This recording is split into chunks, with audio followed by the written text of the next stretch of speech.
you freezing all alone. You're alone, you're alone.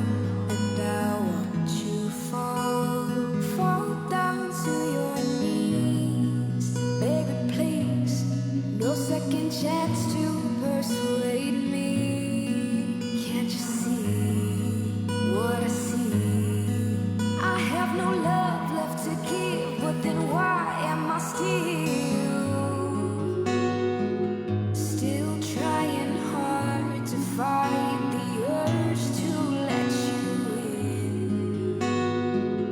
I see your face, all I do is melt again.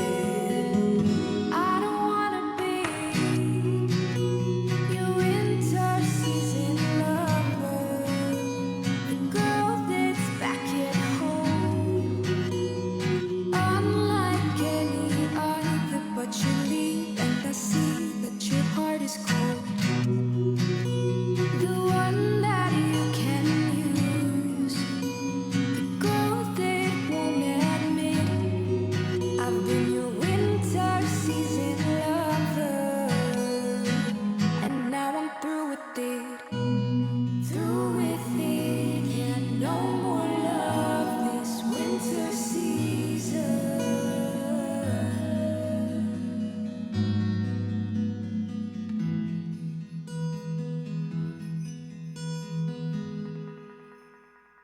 The link, here on Breeze 93.9 FM.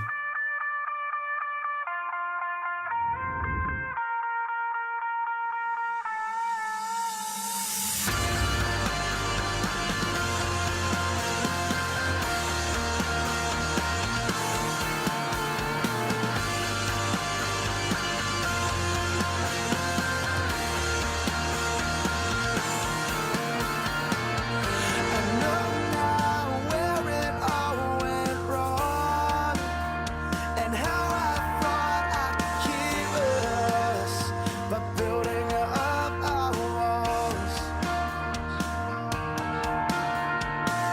I never realized that I kept you in a cage. I thought I could save you, and now we sit here and we ask ourselves, should we give it a chance, just one more chance? Just breathe and only one more chance. Just say hello, hello. We know things would never work out right. Just say hello, hello. Walk with me, tell the Lord this night. Just breathe and only one more chance. Just say hello, hello. When we were young and full of a life that we had no worry about how we would. We always thought we would be alright, and now we think back and reminisce. We never knew it would change us, but I know that I need you. Just say you need me. Just breathe and only one more chance. Just say hello, hello. We know things would never work out right. Just say hello, hello. Walk with me, tell the Lord this night. Just breathe and only one more chance. Just say hello, hello.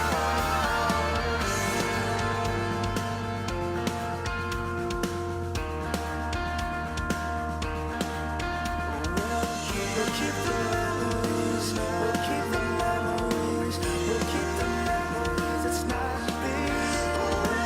We'll keep the memories, we'll keep the memories, we'll keep the memories. It's not big.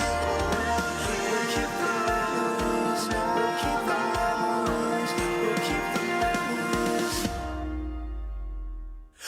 Just breathe.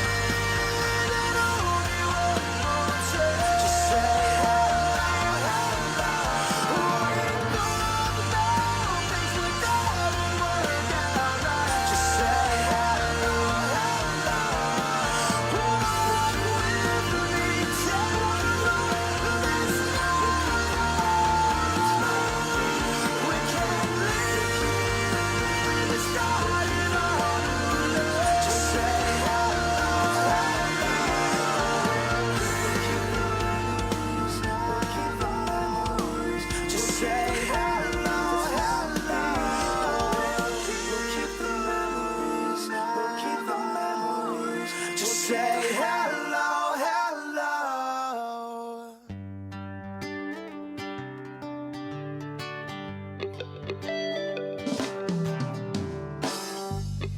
Ooh, yeah, yeah. Ooh, yeah, yeah. Yeah, yeah. Girl, I'm gonna cut the line free to get the loving that you need. To swim away with my heart, yeah. And girl, the ocean's way too deep to get caught by me. To swim away with my heart, yeah. Cause it's the first time to lose this battle. Caught up in a fisherman's castle. Love is said the best for last, but the good old times are past. The loving didn't last, and I'm still praying, please. Will she swim back to me? I say yeah. Ooh, yeah, yeah. Ooh, yeah, yeah. Ooh, yeah, yeah. Ooh, yeah, yeah. Yeah, yeah. Yeah, yeah. Yeah, yeah. And look, people, I got a mermaid snagged up by the tail. She laughed at her with the glitter in a scale. The light green eyes, but those lips I'll memorize. Drunk and hypnotized, drifting out in sea. She swam back to me. I say yeah. Ooh, yeah, yeah. Ooh, yeah, yeah. Ooh, yeah, yeah. Ooh, yeah, yeah.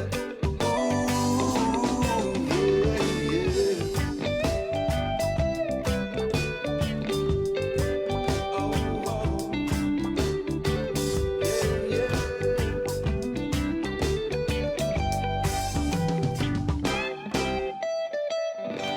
She came out of the water. Oh, she said that she missed me. I know, cause I've been waiting months now. She's trying to pull me to the waters I love, but I cannot stay in other water like you. But you keep on pulling and I know just what to do. Better trade your fish scales for a parachute if you wanna end up with me and you. But she didn't speak a word to me. She jumped into the waters of the deep blue sea. But when my tune is carried by an ocean breeze, I know she can hear me. I said yeah, yeah. Ooh, yeah, yeah. Ooh, yeah, yeah. Ooh, yeah, yeah. Ooh, yeah, yeah. Oh, signa uli di sombranzelten meg et zu ite saluda antes di niga Radzaudzan malak esprezas durante todo mu a no distancia como kupu gipalu zangiman malak guafi con una sughiairi preba la noche Nai banderata gaigi Pues atan fani bandera Kau esta pagua pumalalapa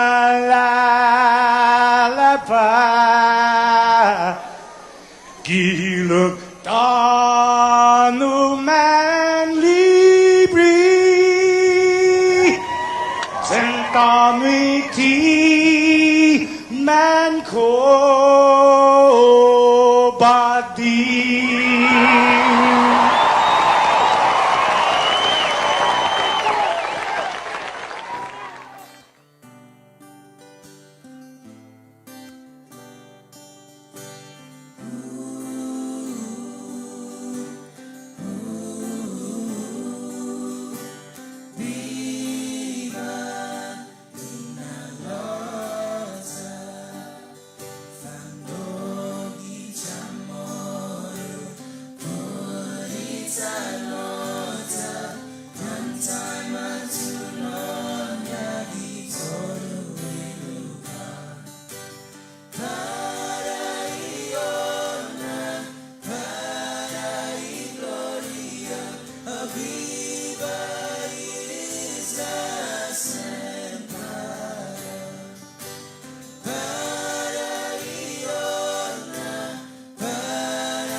Hi, Jay. See, that's what happens when we have like an extra day off. That's it. Yep. Could have gone longer. Hi. It's But Tuesday. the record is 26 seconds. Remember, you set that in 2020. Okay, I could do that. I could better that. 6:24. It's Tuesday, January 18th. That sounds like the voice of a man who had an extra day off to reflect, remember, and celebrate the lessons taught to us by Dr. Martin Luther King. That's right. Fresh off MLK Day is a holiday for us here at Pacific Telestations. That's why we were off work. We didn't get canceled. Everybody, we're here. We're back. Bigger, better than ever. Yeah. Well, shout out to our friends over at AK this morning, especially my friend Ray Tamunda. He was messaging me yesterday. He's like, "Hey, what happened? You know, you guys like off the air, canceled or anything like that?" I was like, "No," and I was actually surprised at the number of places on Guam that did work yesterday. Yeah. What's your problem, guys? Yeah. Also, shout out, big shouts to the U.S. Postal Service, who I did not expect them to deliver the mail yesterday because I was like, oh, okay, well, you know, like, I'm not going to get my Amazon books that I had, like, coming in. Right. They were actually here at 3 o'clock. Wow. Yeah, I got a package. I totally did not expect it. Yeah, and you got something, too. So. Yep. So Through, what is their slogan? Through sleet, snow, hail, and holidays. Yeah. Good morning, 6:25. Wow, a lot happened since we last spoke with you guys. Well, first of all, the COVID is still raging. The positives, we'll get to all the COVID stuff in a little bit. But also there was a underwater volcanic eruption, Jay, in Tonga. In Tonga. Right? Yeah. Did you get the name of that volcano? I didn't know. And if you guys want to see the reaction from Tonga, you know, Tomas Manglonu covers, apparently now it's like throughout the Pacific. His job description just gets man.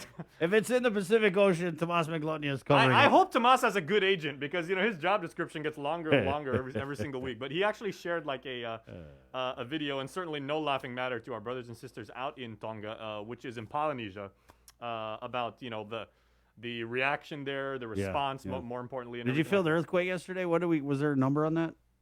I don't think that was yesterday. Was that yesterday or was yeah, that the day before? Was that Sunday? Oh, the day before, Sunday. Yeah.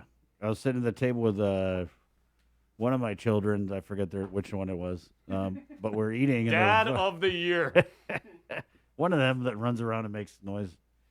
We're eating, and then I just started shaking, and we just kind of like looked at each other. I was like, well, you feel that? Yep.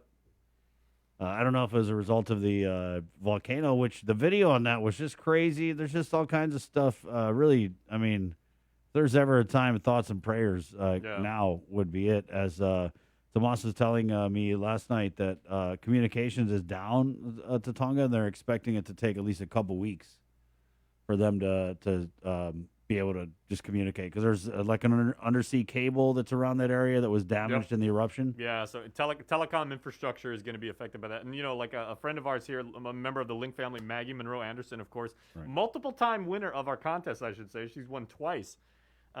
She's been posting a lot because, you know, she too is concerned about things that go on in the Pacific region. I believe she said they're going to be without water for at least a couple of days.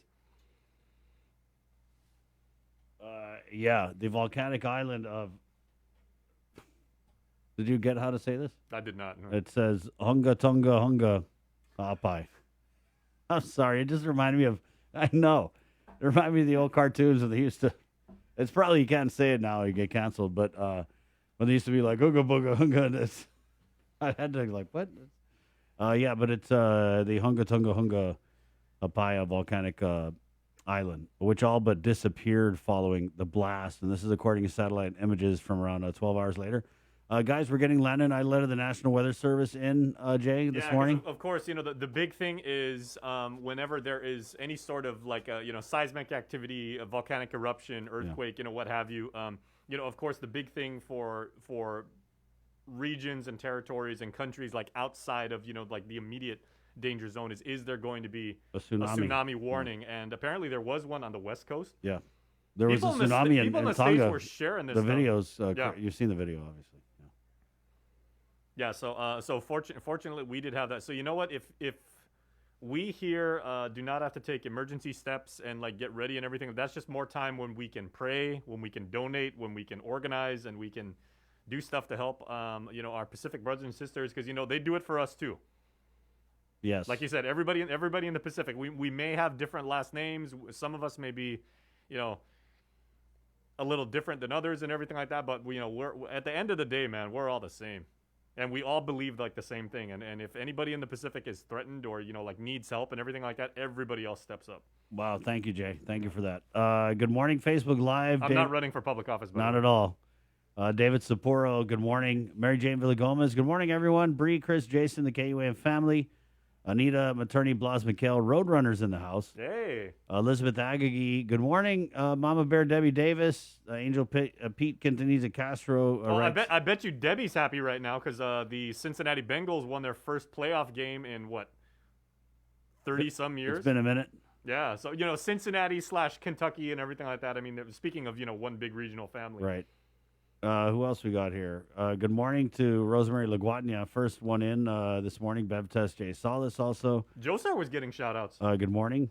Jeffrey Allgone Hoko. Good morning, KUAM team. Good morning. Yeah, so there were... Okay, good morning and we must say, our sincere condolences and sympathies if you are a fan of the Dallas Cowboys. Sorry. Woo, boy. Oh, man. Yep. Did you watch the end of that game? It was crazy. Yeah, Good game. It did not end well if you are a fan of what used to be America's team. And yeah. I mean, feel bad for my party down in Alahan party. Walt is a big Cowboys fan. Oh yeah, there's a lot of Cowboy fans on Guam. I'm not piling on you guys by any means and everything like that. That is not how. Oh, he was hating, guys. You should have heard him before the show. He was like, that's what they get for being Cowboys fans. Yeah, I mean, we have no hometown team here, so like a lot of Guamanians throughout our history have glommed on to the teams that are dominant. So there's a lot of, can't even say that name anymore. There's a lot of teams of fans of the Washington football team. The generic Washington football team. Yeah, there's a lot of Cowboys fans, obviously. There's a lot of 49er fans. There's a lot of Broncos fans and everything like that. So if you're a Niner fan... It kind of goes, Jay, with when they would show when these teams had their big, like with the Broncos, right, with John Elway. Yep. There's always that high level of exposure. And I don't know, people will latch on to the teams that they like for just the most interesting reasons. Yeah, but there's nothing wrong with that. That's totally cool. Yeah, go for it. I mean, technically, if you want to say, if we have to stay with our hometown team, air quotes. If you're listening to us on the radio, you have no idea what I'm doing, but yeah, we would technically be closest to what used to be the San Diego Chargers and is now the LA Chargers. Well, there's a lot of Niners. Would be our team. There's a lot of Niners fans because a lot of Chamorros go to the Bay. Yeah. Right. Also Chargers. So they're sitting pretty after a crazy ending in that Niners game. The game that would not end. I mean, the last 3 minutes of that fourth quarter took 35 minutes real time. Robert Luty comments in, bang, bang, Niner gang. Yeah. Also, a lot of Steeler fans on Guam, basically the entire Moylan family, except for Senator Jim Moylan. He's a hardcore Niners and Raiders fan.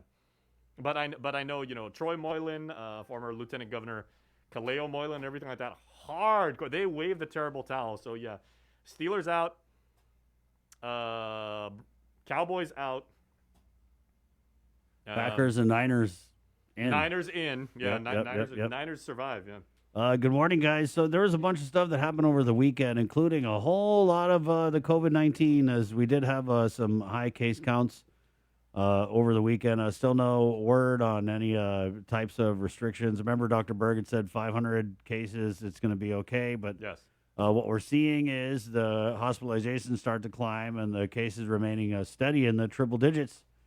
Jay, have people waking up this morning? What's the deal with the testing? Okay, testing did happen yesterday. When last we spoke, you and yes. I and Joe Sir. Well, when Joe Sir just stood there. Yeah.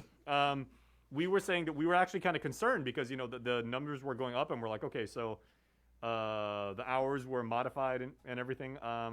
They were obviously closed on Sunday. We didn't know if there was going to be testing on Monday. They actually did have testing yesterday, so we hope you got tested. Testing resumes today, of course. 8 in the morning until 12 over at Tizen.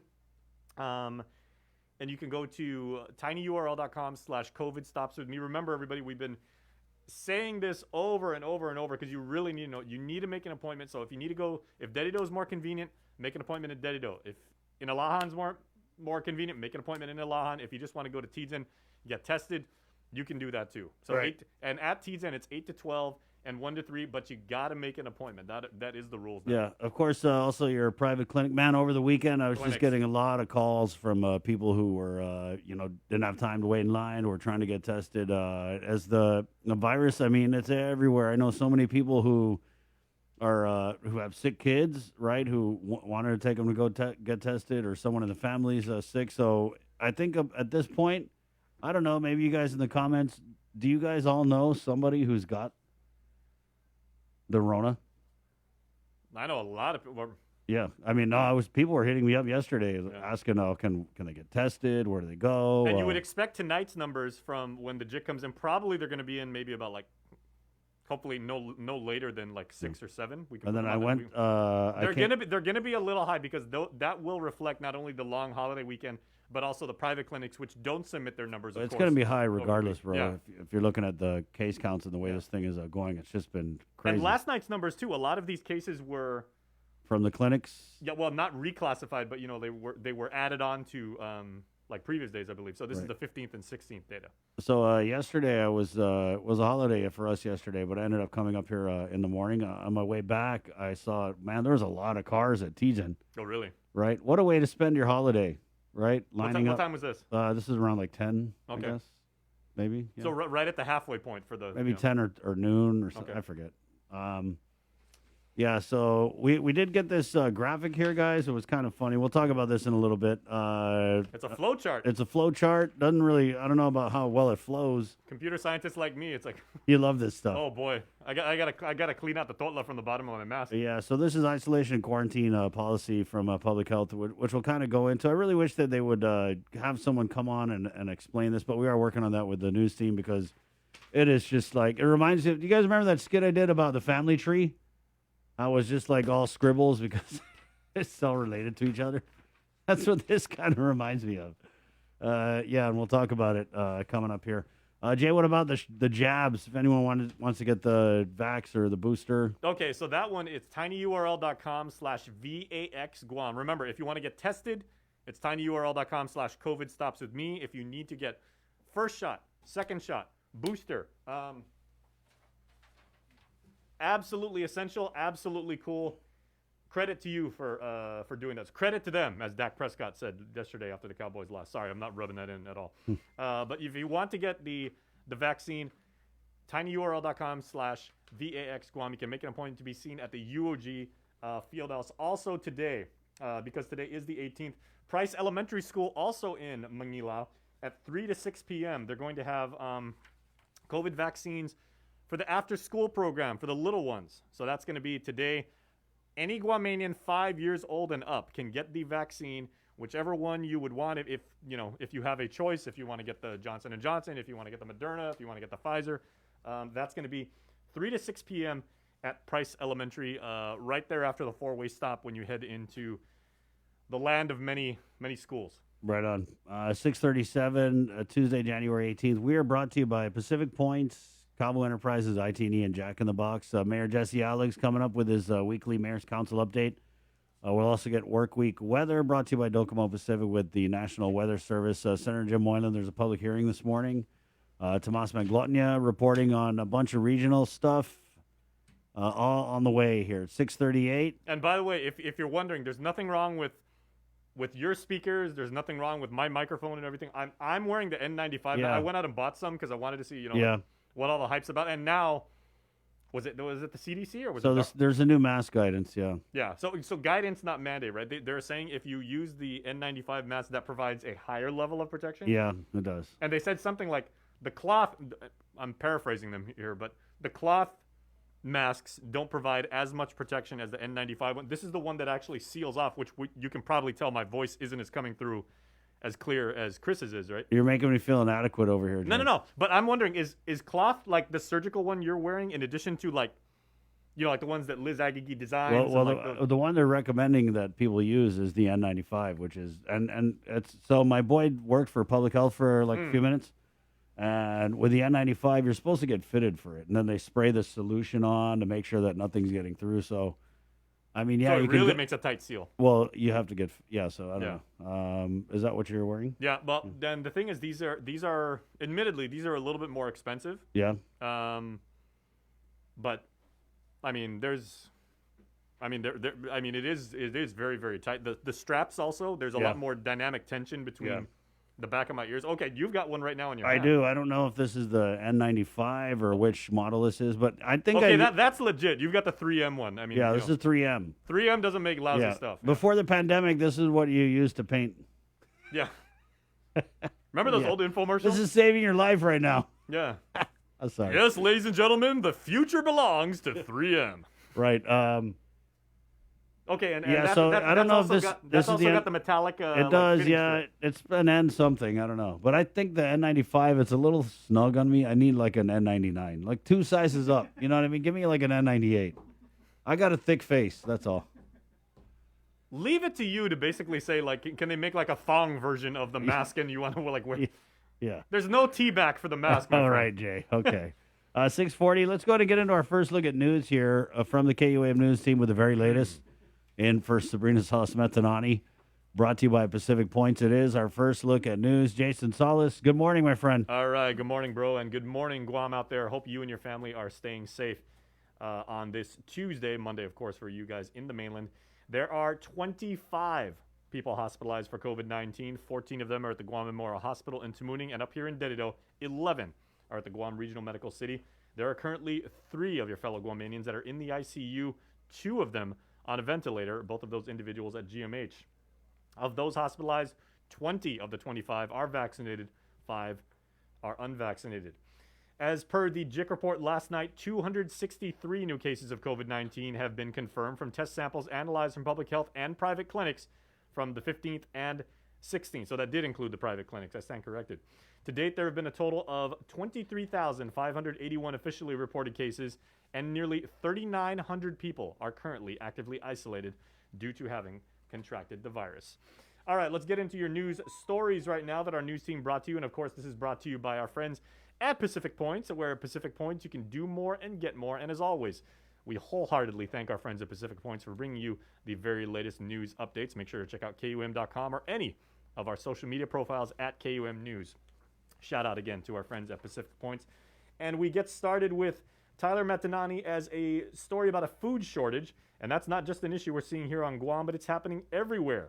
Tyler dives deeper into shipping delays and what this means for the island's food security as well as solutions.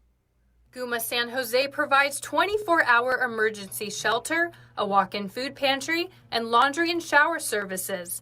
In honor of Martin Luther King Jr. Day, they're adding a community garden. It's a very complicated issue with multiple factors involved, and it's being felt all over the world. COVID is one of the factors that's involved with it, but there's a multitude of factors involved. But overall, the entire shipping industry and supply chain, global supply chain, is having a lot of problems with getting products to people on time. Guam's food security is something Senator Clint Rigel has been concerned with for a long time. On Guam, we're so sort of isolated and we're kind of at the end of the supply chain. We're such a tiny market.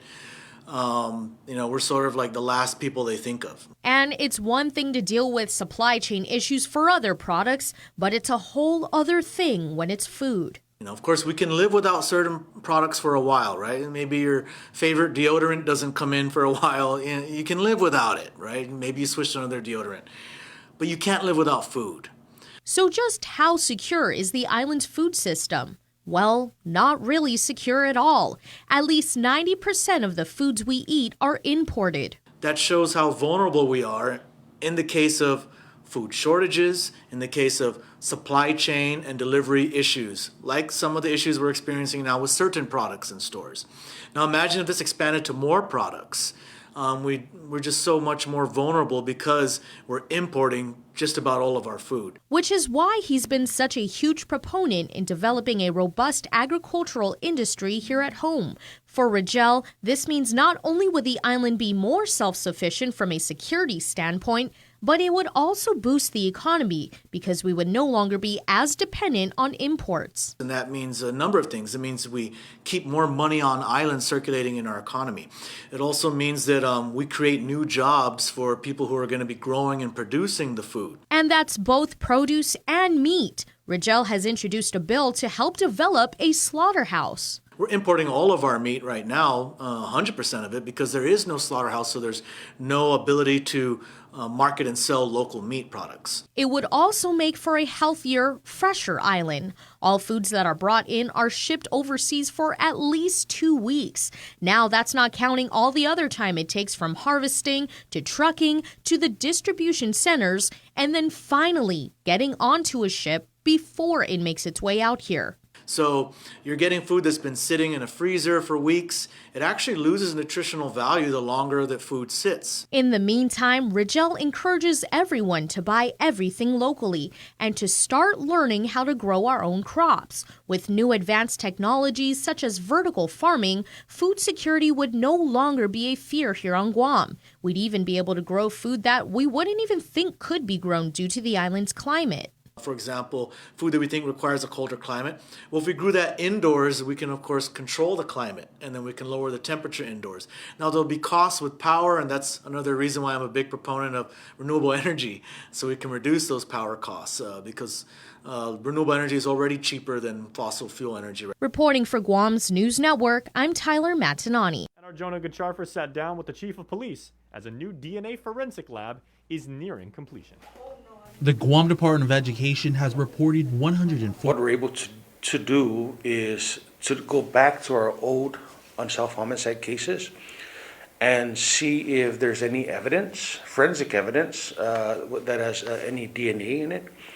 And we can use that to at least do an analysis and determine that, hey, you know, we found all the DNA of the victim, maybe associates that we know of, but we have unknown DNA. And so that'll help us narrow down that, you know, that there is a possibility that somebody out there exists that may match this unknown DNA from a crime scene. GPD Chief of Police Steven Ignacio referring to how the new DNA forensic lab at the Guam Community College will be a game changer with innovative and current forensic technology.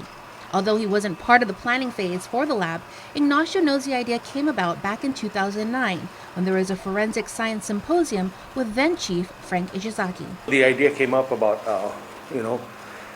should we be building capacity in the region and for Guam in our forensic science division, and so that's what happened. Is that discussion came about. And the discussion was furthered through the actual funding of the DNA lab through the good work of Dr. Okada and her team up at the Guam Community College. And with the lab expected to be completed in February, this doesn't mean the doors will be open immediately. There's going to be the training involved with the personnel. Right now, we're procuring the specialized equipment that we need to do DNA analysis. We're also, having to do work through, especially the training and certification of the criminalists to conduct DNA analysis. Ignacio adds, as the lab was being built, he realized there was no funding source for the needed equipment. So working with the administration and Bureau of Budget Management and Research's Lester Carlson, they were able to identify close to $1 million for the analysis equipment, a generator, desks, and chairs. Having that generator is very important for that lab, because we're going to have different specimens in there, right? And so we need to protect the integrity of the evidence. The DNA lab will also be a much-needed addition for the Pacific region, with GPD assisting many of the islands with drug evidence and serology evidence.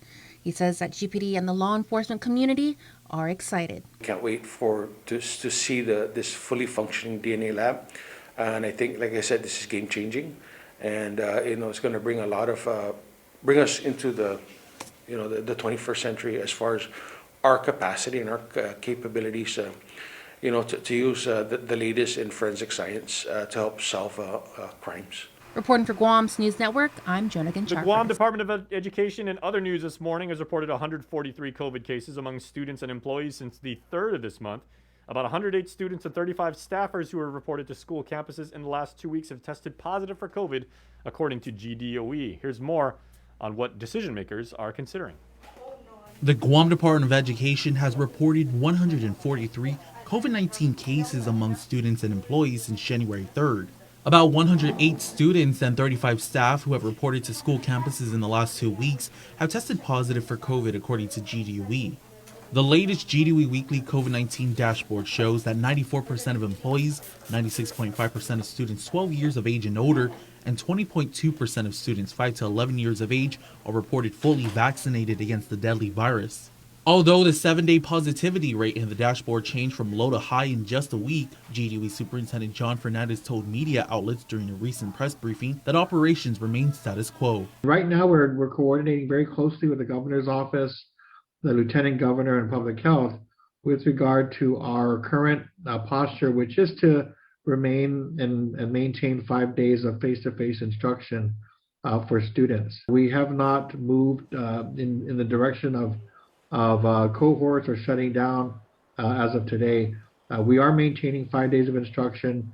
We've consulted with public health and the governor and lieutenant governor to ensure that we are all on the same page and that there weren't any pending restrictions coming our way. Meanwhile, Catholic schools have also reported students and a low number of employees positive for the COVID virus.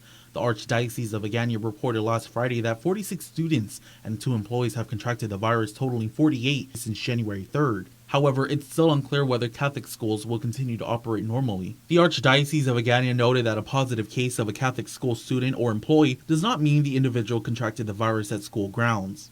Reporting for Guam's News Network, Guahusi Isaiah Agan.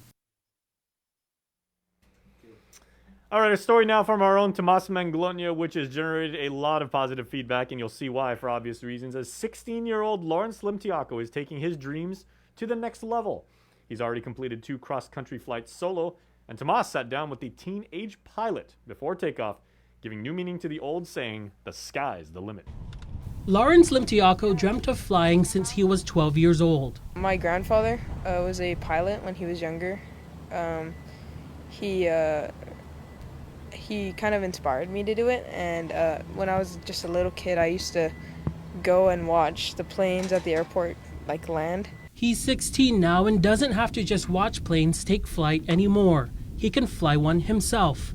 On his second solo cross-country flight from Guam to Saipan and Rota, Lawrence sees the beauty of home from his seat on the Cessna 172. Once I'm in cruise, I just take my hands off the controls, let the plane level itself out, and I just look around and look at the beauty of the islands, especially Saipan, Rota, and Tinian, and Guam from a distance. They all look very nice, especially from the air.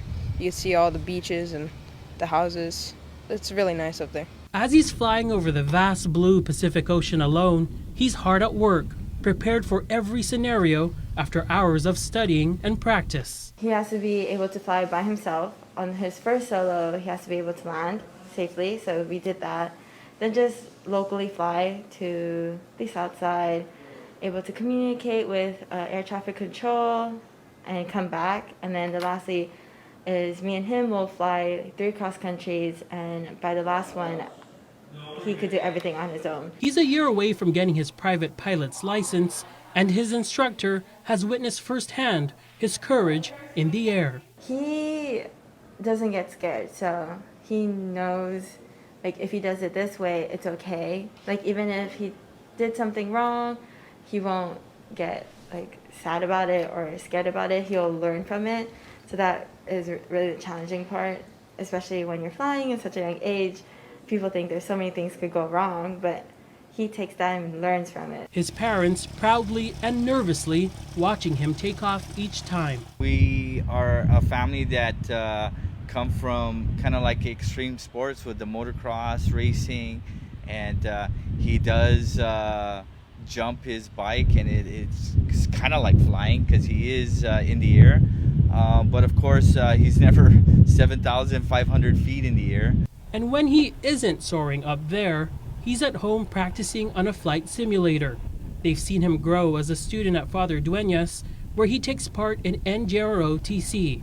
He's also a leader of the U.S. Navy Sea Cadets Corps and a flight commander for the Bravo flight at the Anderson Air Force Base Civil Air Patrol Wing.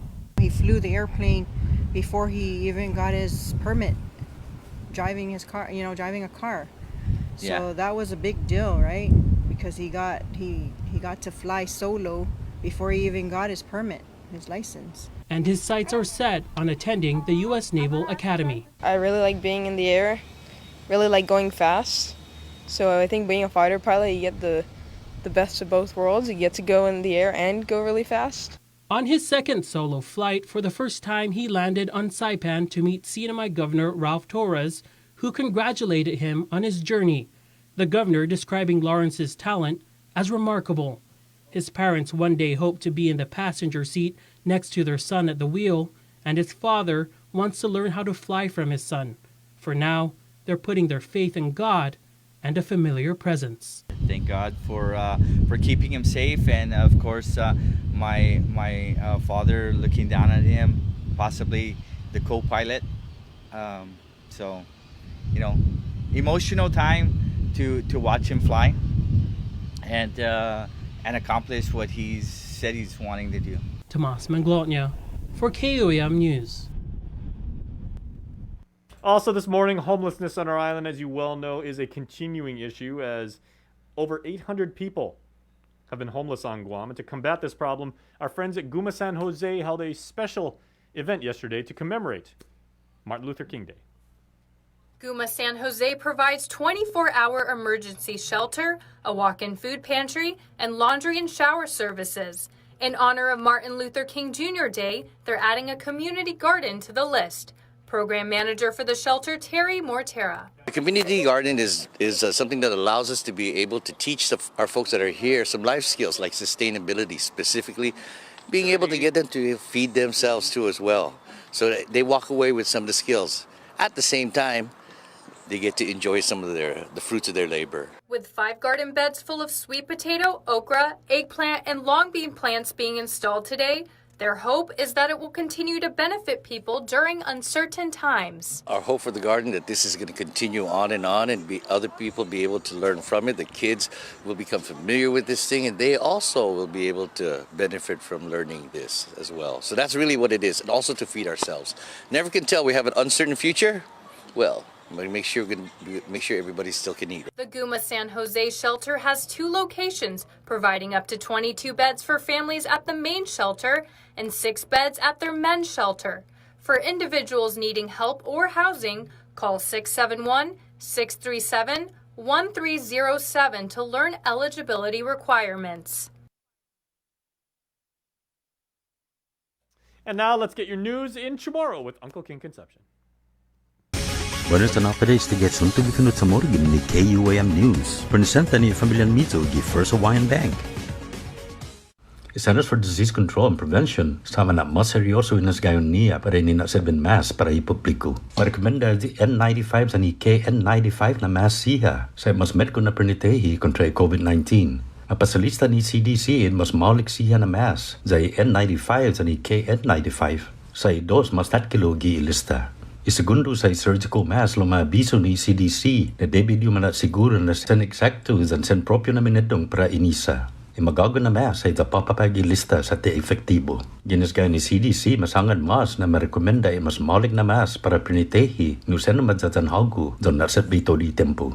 Mas asunto, sen may good na sinipoti para di parmafanan di nuevo at di kasada ni umanawga to gi Marine Corps Base Camp Blas no inenray di funto inirad Marine Corps. Si Vicente Garrido Blas ay fined na natsamoro no inirad gi Marines. Asebelo kita to gahan na delegado para Kongreso ng Amerika desde 1985 na sakan hasta 1993. Managwa public hearing para bill niya si Senador Chris Duenas no para establisa Route 3 na talan sa mafanaan General Ben Blas Boulevard. Loan miti si Duenas na dupusiyo maklasifika na highway ay to Boulevard. I-chairman ni komite at si Senador Joseph Augustin sa paraset niya na mafanaan Ben Blas Memorial Highway. Paskadyo ni Marines sa footmat na ceremony ng dedikasyon para i-base pago na mes loon din iten ni pudi kinahuli i-COVID. Yuto mo na suntog ifinod sa moro para pago na Lunes gini KUAM News at si US Navy ballistic missile na submarine USS Nevada sa magtamagiguahan entry Opera Harbor gidiak yan si Enero. Isa na binusita niya magiguahan sa ano kikiminitin ni Estados Unidos para Indo-Pacific na region dyan ay komplemento di siya exercise, siya nanaw, training siya, dyan kooperasyon ni militar na aktibidad siya no strategic forces para manasiguro naman listo sa manggagi para informatsot sa giintero yung mundo gimasyahapan na tempo siguro release gim ni United States Pacific Fleet Submarine Force. Isaganya do po si USS Nevada sa Naval Base Kitsap sa Washington na estado. Siniyastin na submarine mamaki ballistic na missile siya sino malii para umasenti. Para Guam News Network, Gualsinkin Conception. Yasuto Finut Samoro sa presenta sa ninafakto ni Familiang Mizo gi First Hawaiian Bank.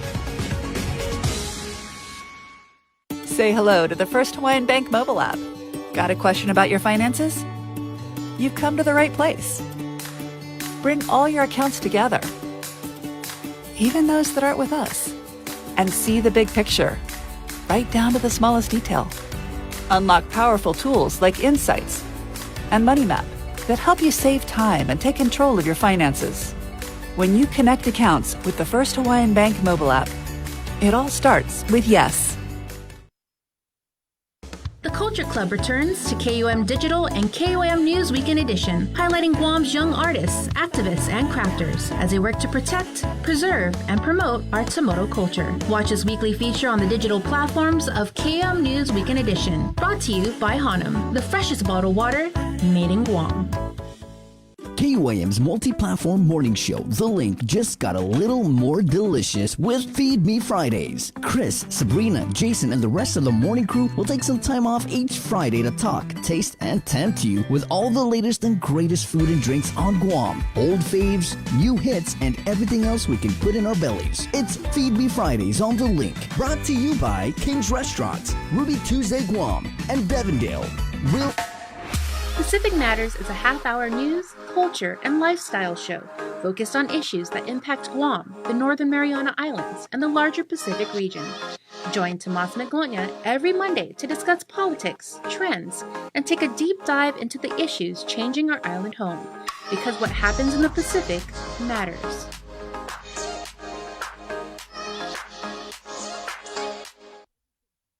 This season, KUAM Communications is ready to go with more games, more championships, and more sports specials guaranteed to bring out the fan in you. Don't miss a minute of gameplay from NBC on KUAM TV8 or from CBS on KUAM TV11. We're bringing you all the action and excitement brought to you locally by Marianas Irrigation and Landscape and Dokumu Pacific.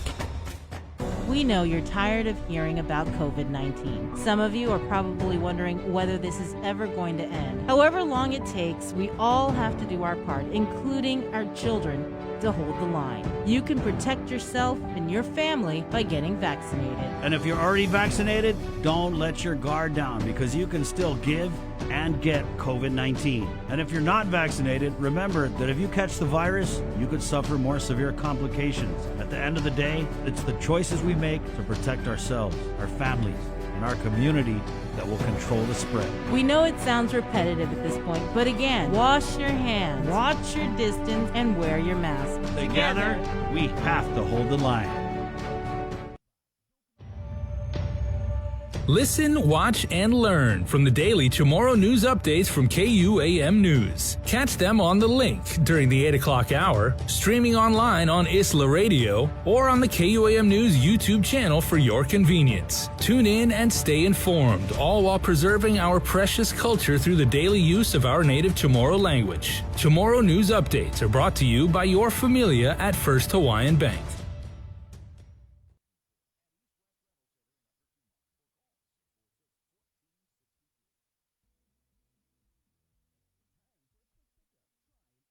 See what's on TV tonight with schedules, network news and notes, local promotions and giveaways on KUAM Communications social media pages. Like and follow us on Facebook or Instagram now for all the latest and never miss out.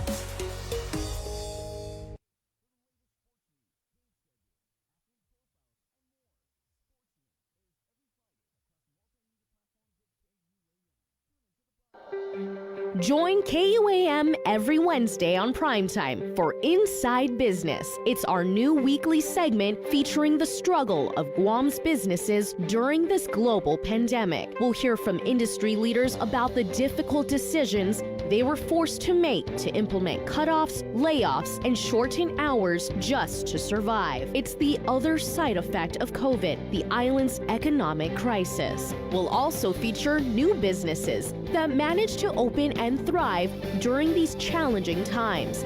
It's Inside Business every Wednesday on KUAM News Primetime.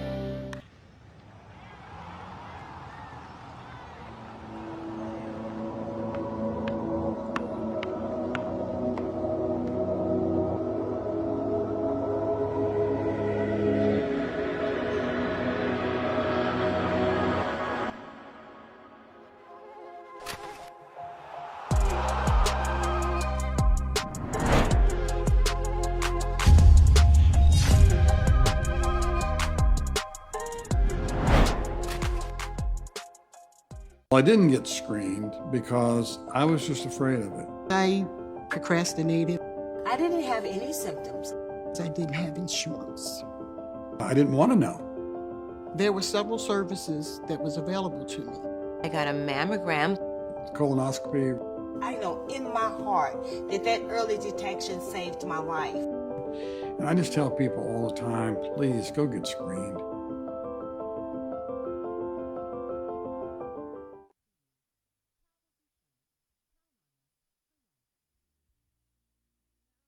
The relationship between Guam and Manila, Philippines is undeniable as we share similar cultural traditions, history, and heritage. With generations of Filipinos calling Guam home, KUAM presents a monthly look at the capital city featuring in-depth and engaging interviews on everything from medical tourism to new business and government leaders. Veteran newscaster Nestor Lecanto delivers Beyond Our Borders. This special program is brought to you by KFC and the Medical City, where patients are partners. The KUAM Podcast Network is back and on demand, featuring a great variety of podcasts from our island and region, including culture, lifestyle, awareness, crime, politics, commentary, comedy, and entertainment. Available on most streaming platforms. The KUAM Podcast Network. Subscribe and listen now.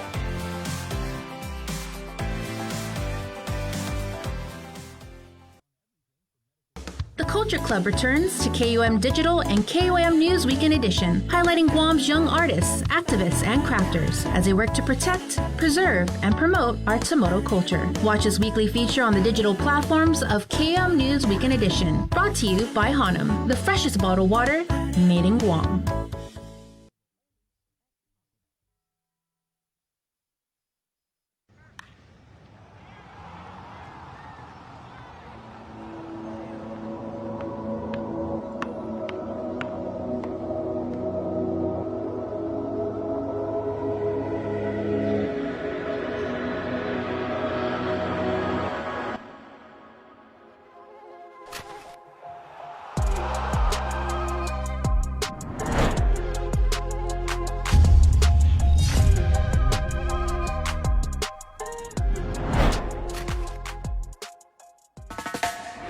Pacific Matters is a half-hour news, culture, and lifestyle show focused on issues that impact Guam, the Northern Mariana Islands, and the larger Pacific region. Join Tomas Maglonia every Monday to discuss politics, trends, and take a deep dive into the issues changing our island home, because what happens in the Pacific matters.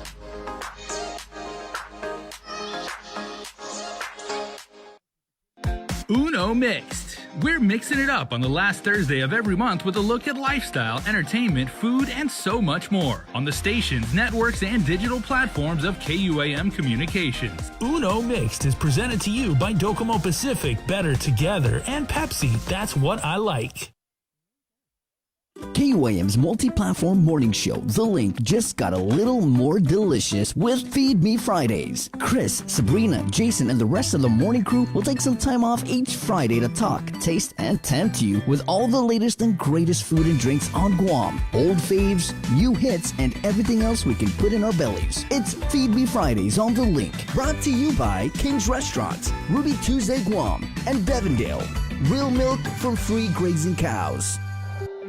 Join KUAM every Wednesday on Primetime for Inside Business. It's our new weekly segment featuring the struggle of Guam's businesses.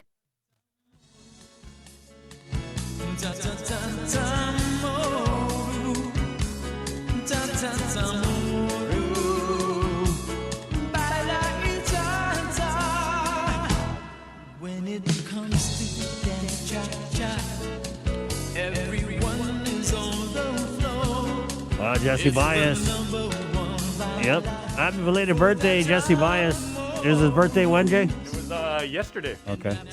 Yeah, so his, I believe Christian is his oldest son. Yeah. He's the oldest, right?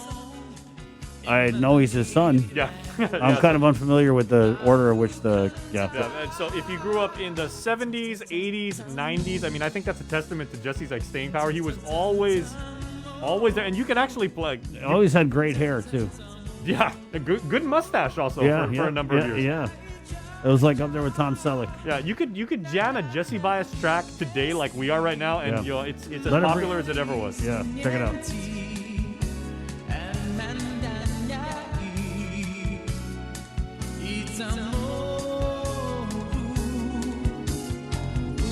Cha-cha chamorro.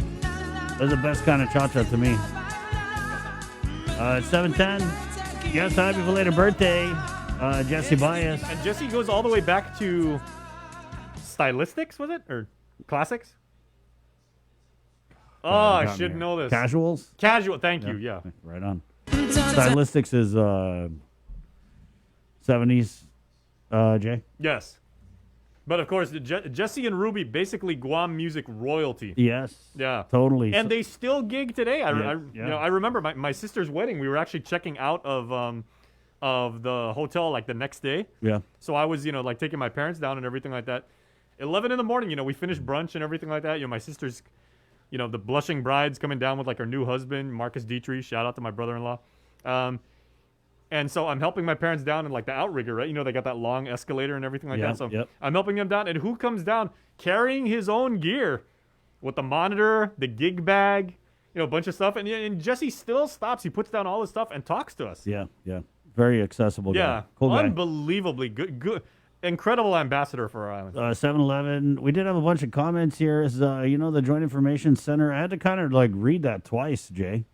Yesterday, the first of all, guys, the cases, it's crazy. The triple digits, it just keeps coming. As we had 263 new cases last night. These were test samples analyzed from public health and private clinics from January 15th and 16th, so a little bit delayed. To date, there have been a total of 23,581 officially reported cases. And guys, get a load of this. There are just about 4,000 people that we know of who are supposed to be actively isolating due to having contracted the COVID-19 virus. The hospitalizations, this is what caught my eye. There are 25, right? So the hospitalizations are steadily climbing. People hospitalized for COVID-19. Of those hospitalized, 20 are vaccinated and 5 are unvaccinated. And so we did have a bunch of comments on this.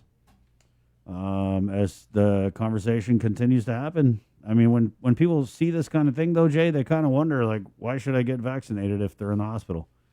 But again, I'm not here to go to bat for public health. They should be doing that themselves. But what they do say is that because there are so many vaccinated people, that of course you're going to end up with vaccinated people in the hospital. But the thing is, if you got the vax, again, this is what they say.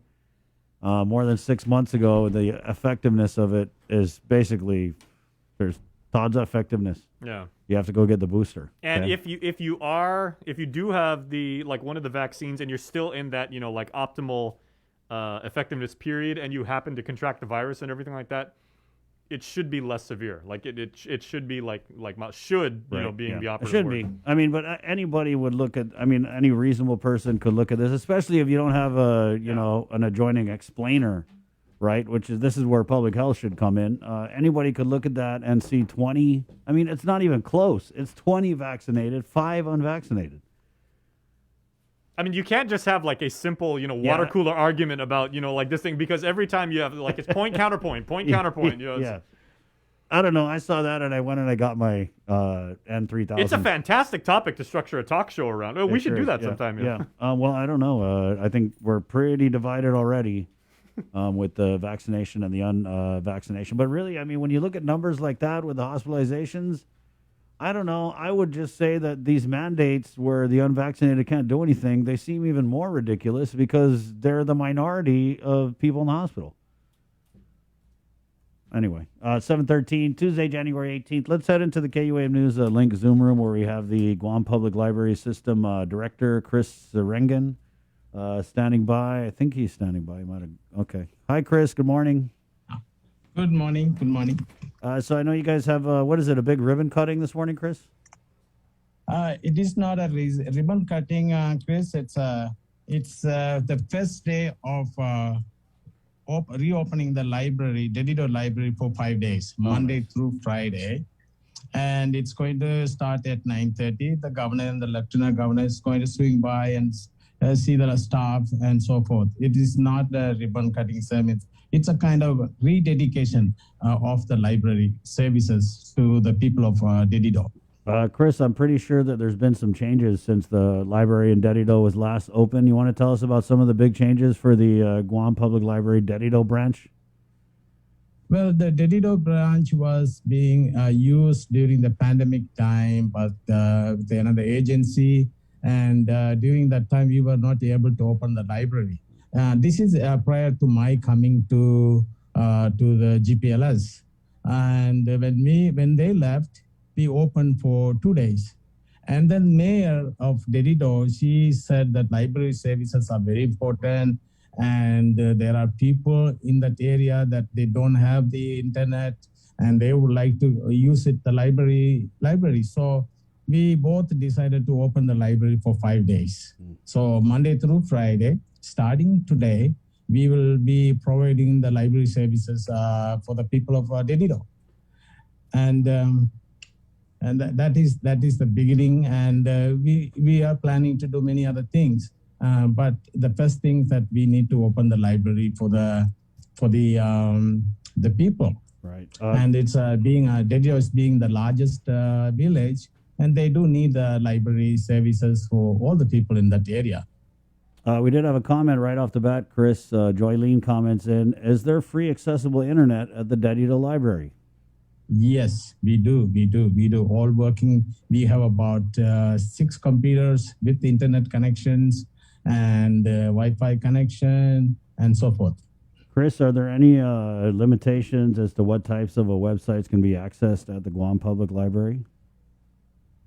Well, we have, you mean to say the certain website and things like that for school work? Jason wants to know if he can check his Facebook at the library. Yes. We do have, if you go to our OPAC, it is GPLS dot Guam PLS, Guam PLS, and then you will see the services booksys.net. Guam PLS dot booksys.net. And when you go there and then you click display, and then you will see on the right hand side,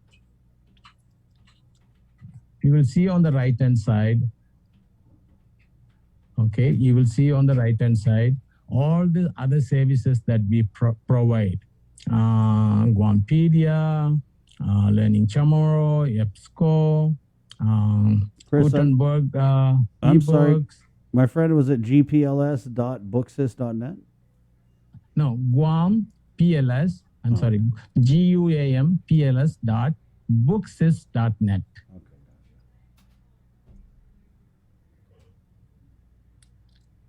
And people can go to this website and check out what you guys have to offer. Is there a sign up for?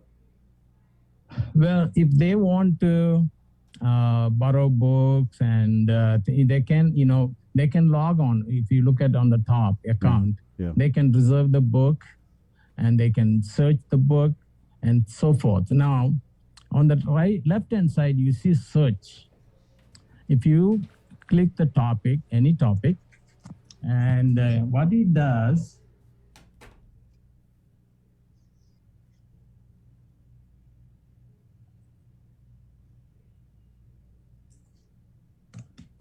if you type it, say for an example, on the left hand side, it says search.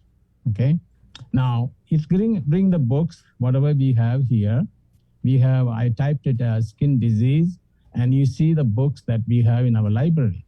We have 10 books in Agania. Agate has 4 books. Dedido has 3 books. And you see at the bottom, on the compare, we have John F. Kennedy, all the high schools, all the middle schools are listed. Okay, but even though they won't be able to go to these libraries, but they can see what they have. However, the students, when they log in, when they go home, they log in Atrium.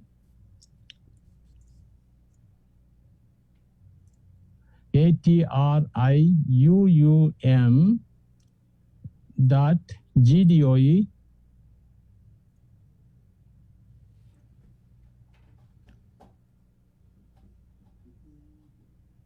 GDOE.net. If you click that,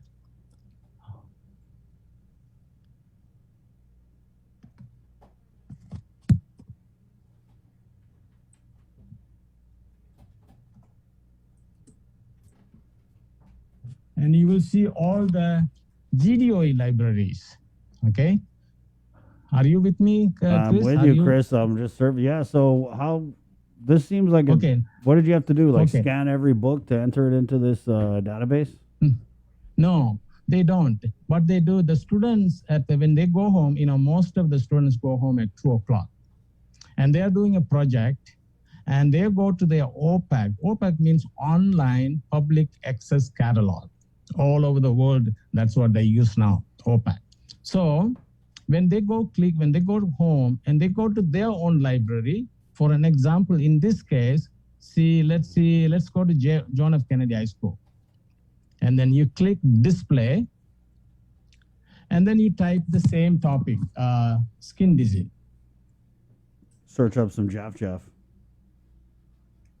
Okay, now I am in a JFK place, and then I click skin disease. The student, for an example, a student is looking for books, but he got, at JFK, they have about 6 books. But if you look at it, the other schools also have books, so they can, they can conduct, or they can get it. But if you click Guam Public Library, like as I said earlier, you have 11 books. So those books, this system is integrated. Okay, so when the student go to the public library system, OPAC system, it has the books, all these books. These books can be requested or reserved, and the students can, if it's not late, if it's close to any branch libraries, he can go and get those books.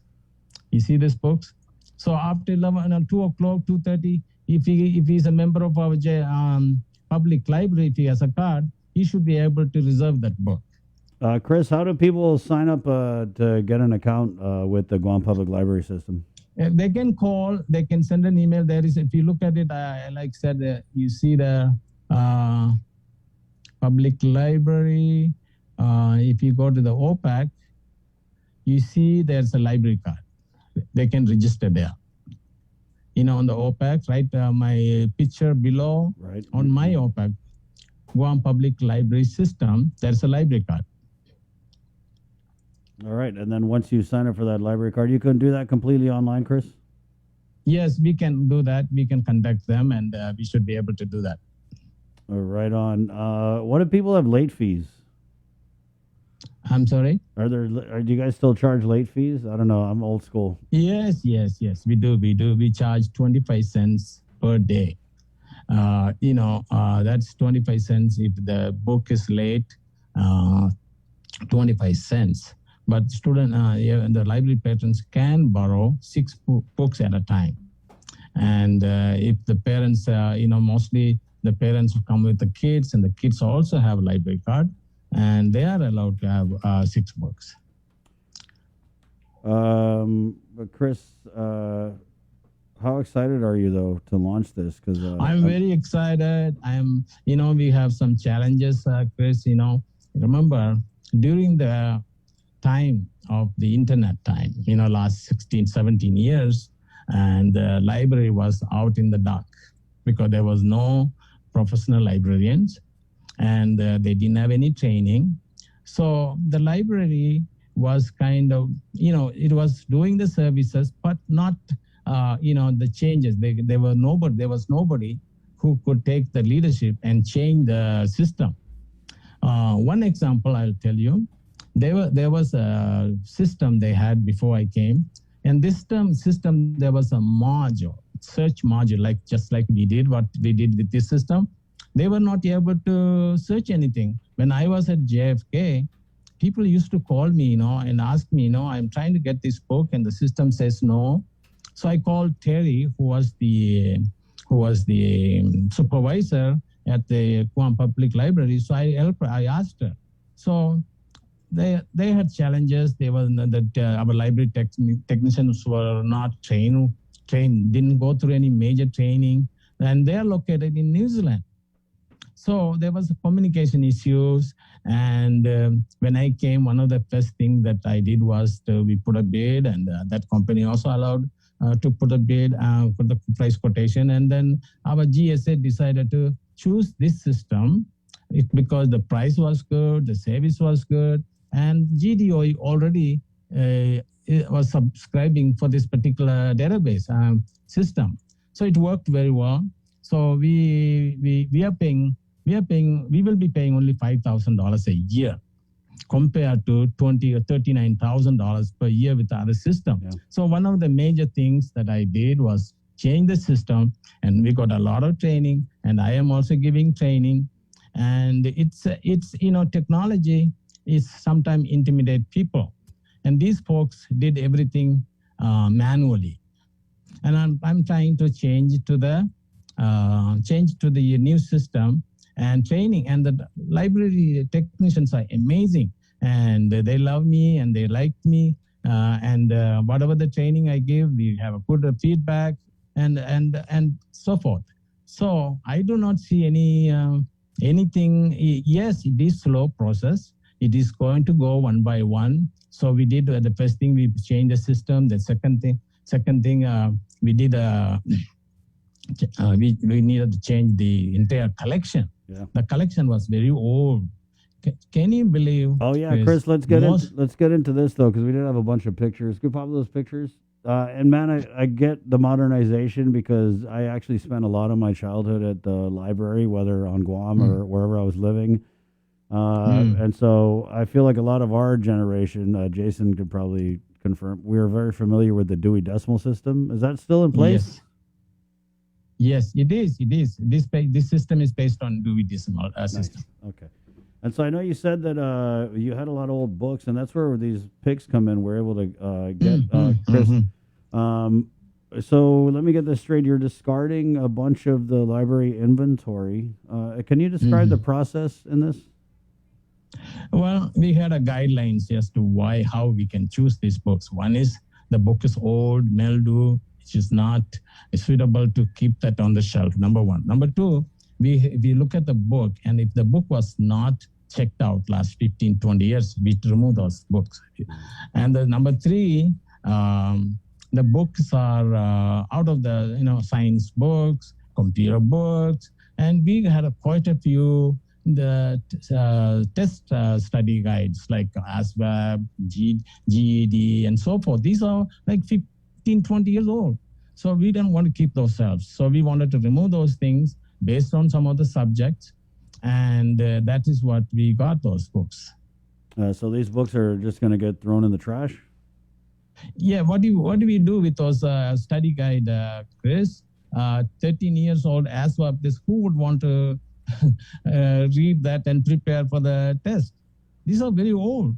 When I was at JFK, I buy these guides every year, because otherwise if it's 1 year old, the students are not interested in. So I was making sure that we have current edition for the students to prepare for their tests. So these are 10, 13 years old. So I had to discard them.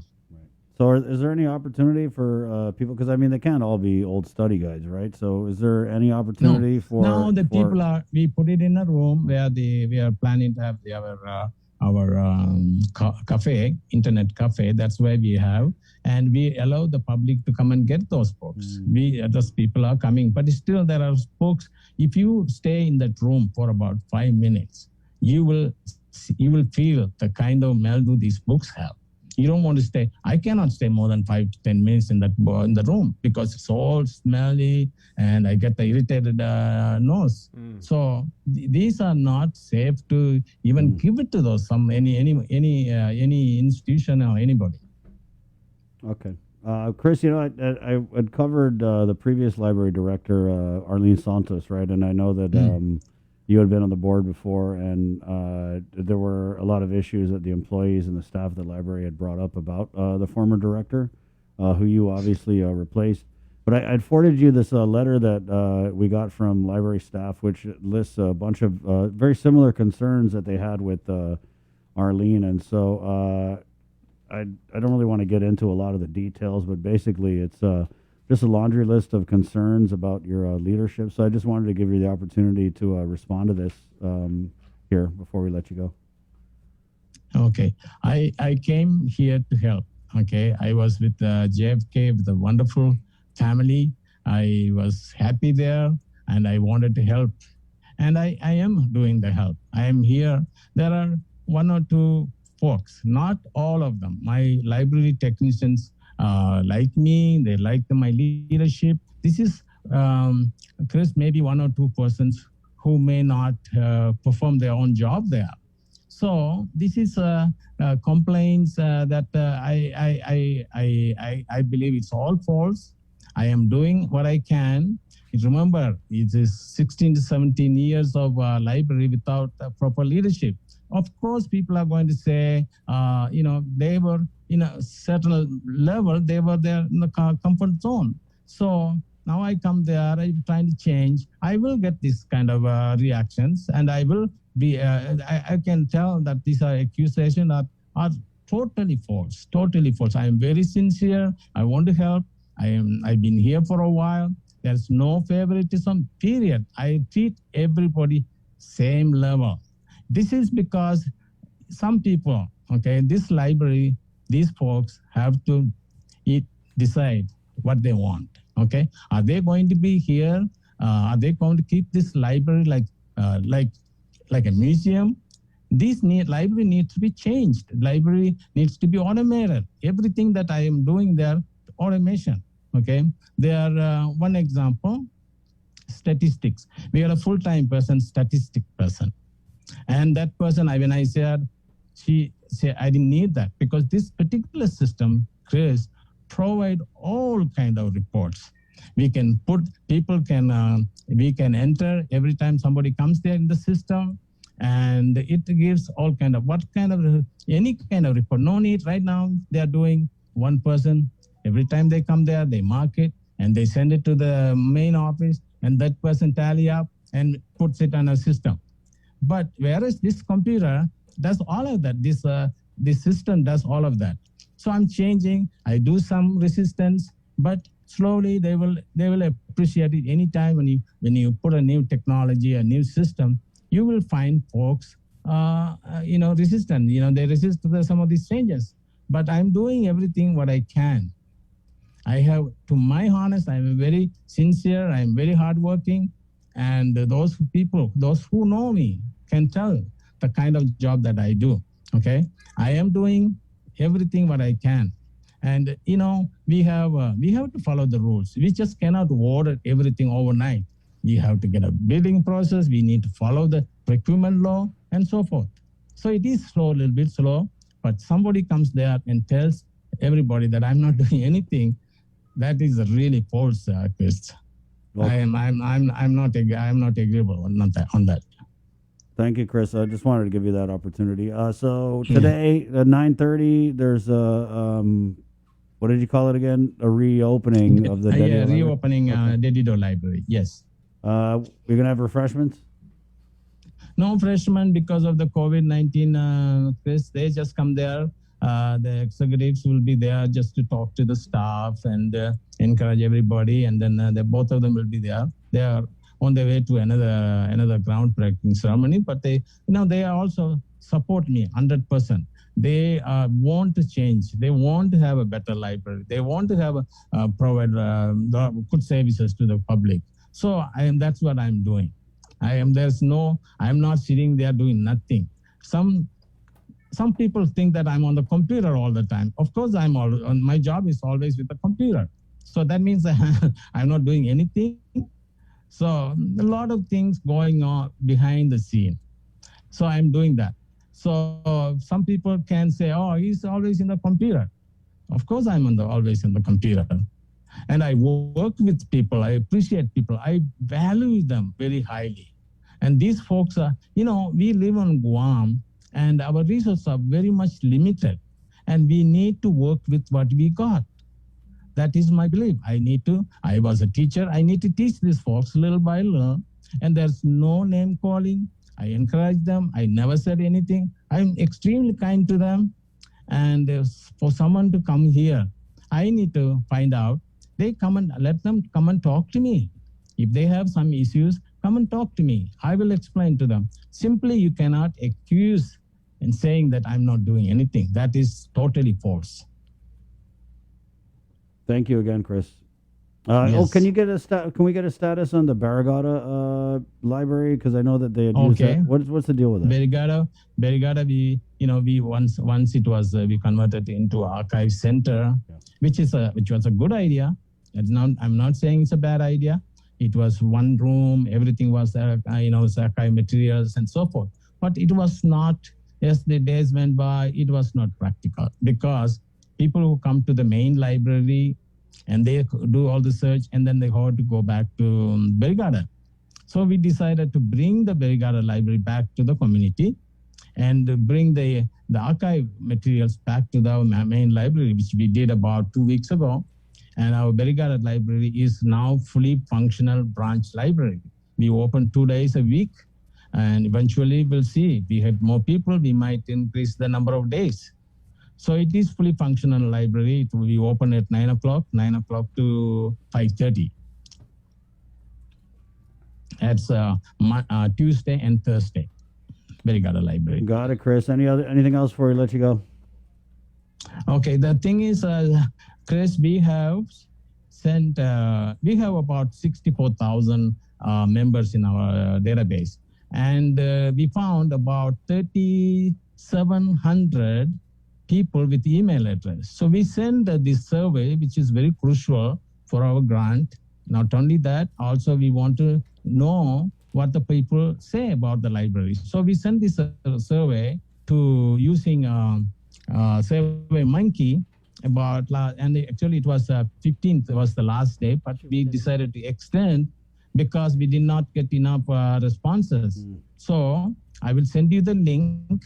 And if the folks, your listeners are listening, a lot of the email went to their junk email. Right. So they might want to check there. And I really appreciate if they would, respond. It takes about not even 10 minutes. Yeah, Chris, send it and we'll post it up in the comments. So, guys, I guess check your spam folder, right? And if it's not there, check your corned beef folder. Yes. And the other thing is, Chris, I would appreciate if anybody complaining that kind of thing that I am not, ask them to come and talk to me. Yeah. Because they have no clue what I'm doing. Yeah. We have done quite a bit of work.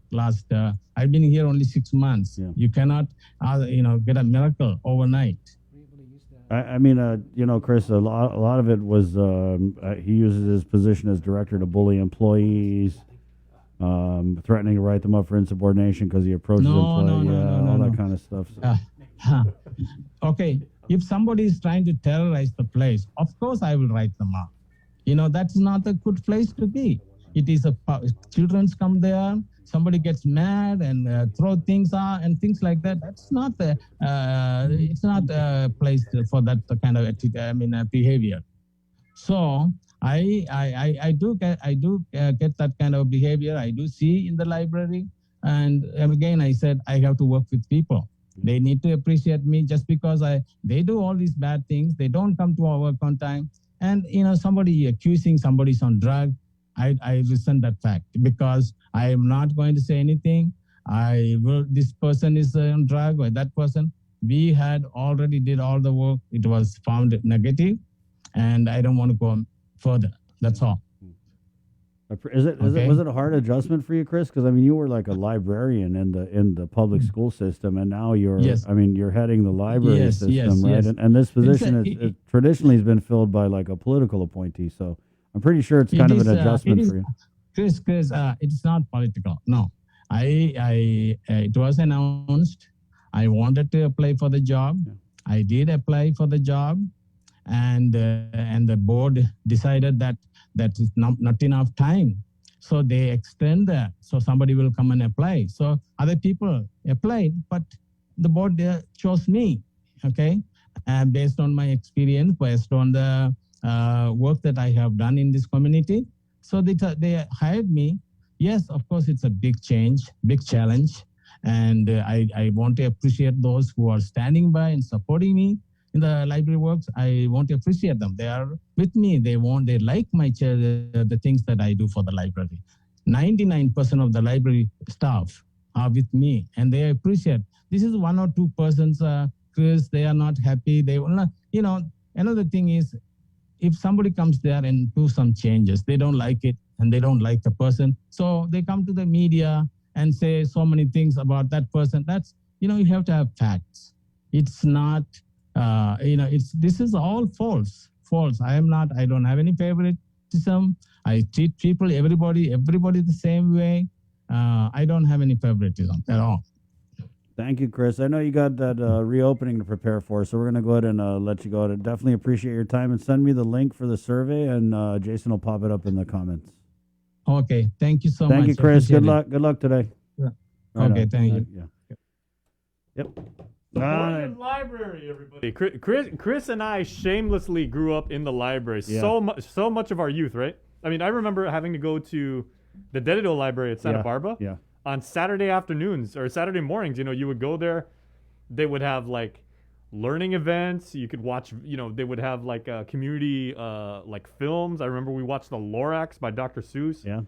You ever watch what was that one? It was like a riff on Star Wars. It was like a Appliance Wars or Kitchen Wars or something like that. Yeah. Where there was an iron for the Death or the Death Star was an iron. Yeah. Yeah. Okay. 7:41. Good morning. Let's head over to the Link Zoom room and get Mayor Jesse Allig here on the line. Good morning, Mayor. Thanks for joining us. Good morning. How are you today? I know. I just like I was saying though. I mean, if employees do have grievances or issues, I mean, we get it all the time. Of course, they're going to go to the media because where else are they going to go? You know what I mean? And so I just appreciate the director, addressing those concerns. Yeah. I don't have any letters about you, Mayor. Not yet. Not yet. Okay, Not that's yet. good. Yeah. So I guess we'll just start with I know that Adelup had come out with a release. I want to say it was about 2 weeks ago that you guys are getting money. Yeah, we're getting money. So we met last week. We had our quarterly meeting last week with the governor, and that was part of our conversation. So the money, I have not yet confirmed, but as of last Friday, the money should have been loaded. What we're going to do, of course, is the heavy equipment is going to be purchased through DPW. And that the heavy equipment is for the 3 regions of the island, the north, south, and the central portion. And and then our vehicles will be purchased through our procurement process. So we'll take care of doing that. And then of course the big thing on our list is the cleanup and the maintenance or beautification money that we received from her. And so I'm not sure if we spoke about this already, but we're still receiving the recycling revolving fund money of $1.5 million this fiscal year. And on top of that, there's about $2.5 million from the American Rescue Plan that we received for the villages. And so we're to keep in line with what the governor would like seen with that money and like done with that money. We've requested just a little plan from each of the mayors to find out how they're going to spend this money that we're going to give them, that we're giving them from the American Rescue Plan. And so most of it is really for a cleanup around their villages, so that what we can address from the recycling revolving fund, we'll address from the American Rescue Plan money. There's so many other things that we cannot address using recycling revolving fund money, simply because it's specific as to what we can dispose. Right. So we're hoping that that we'll see a cleaner Guam soon enough. Of course, the procurement process has to take its course, and we'll keep you posted on how that how that pans out. But as of now, no single mayor has received their money, meaning no one is actually using it at this point, other than, of course, from the COVID pay. Mayor, so I remember when they came out with a big announcement, Adloop did, and said, "Oh, we're giving the mayor," and I don't know what the exact word was, but they made it sound like you guys got the money already. But then we found out there was that asterisk where you had to come up with a plan, right? So you guys submitted your plan and all that? Yes, we already submitted the plan. We submitted the plan. Gosh, my dates are missing me, but I think it was last week that 2 weeks ago we submitted it, because it was before we met with the governor, and we met with the governor last week, Wednesday, I believe.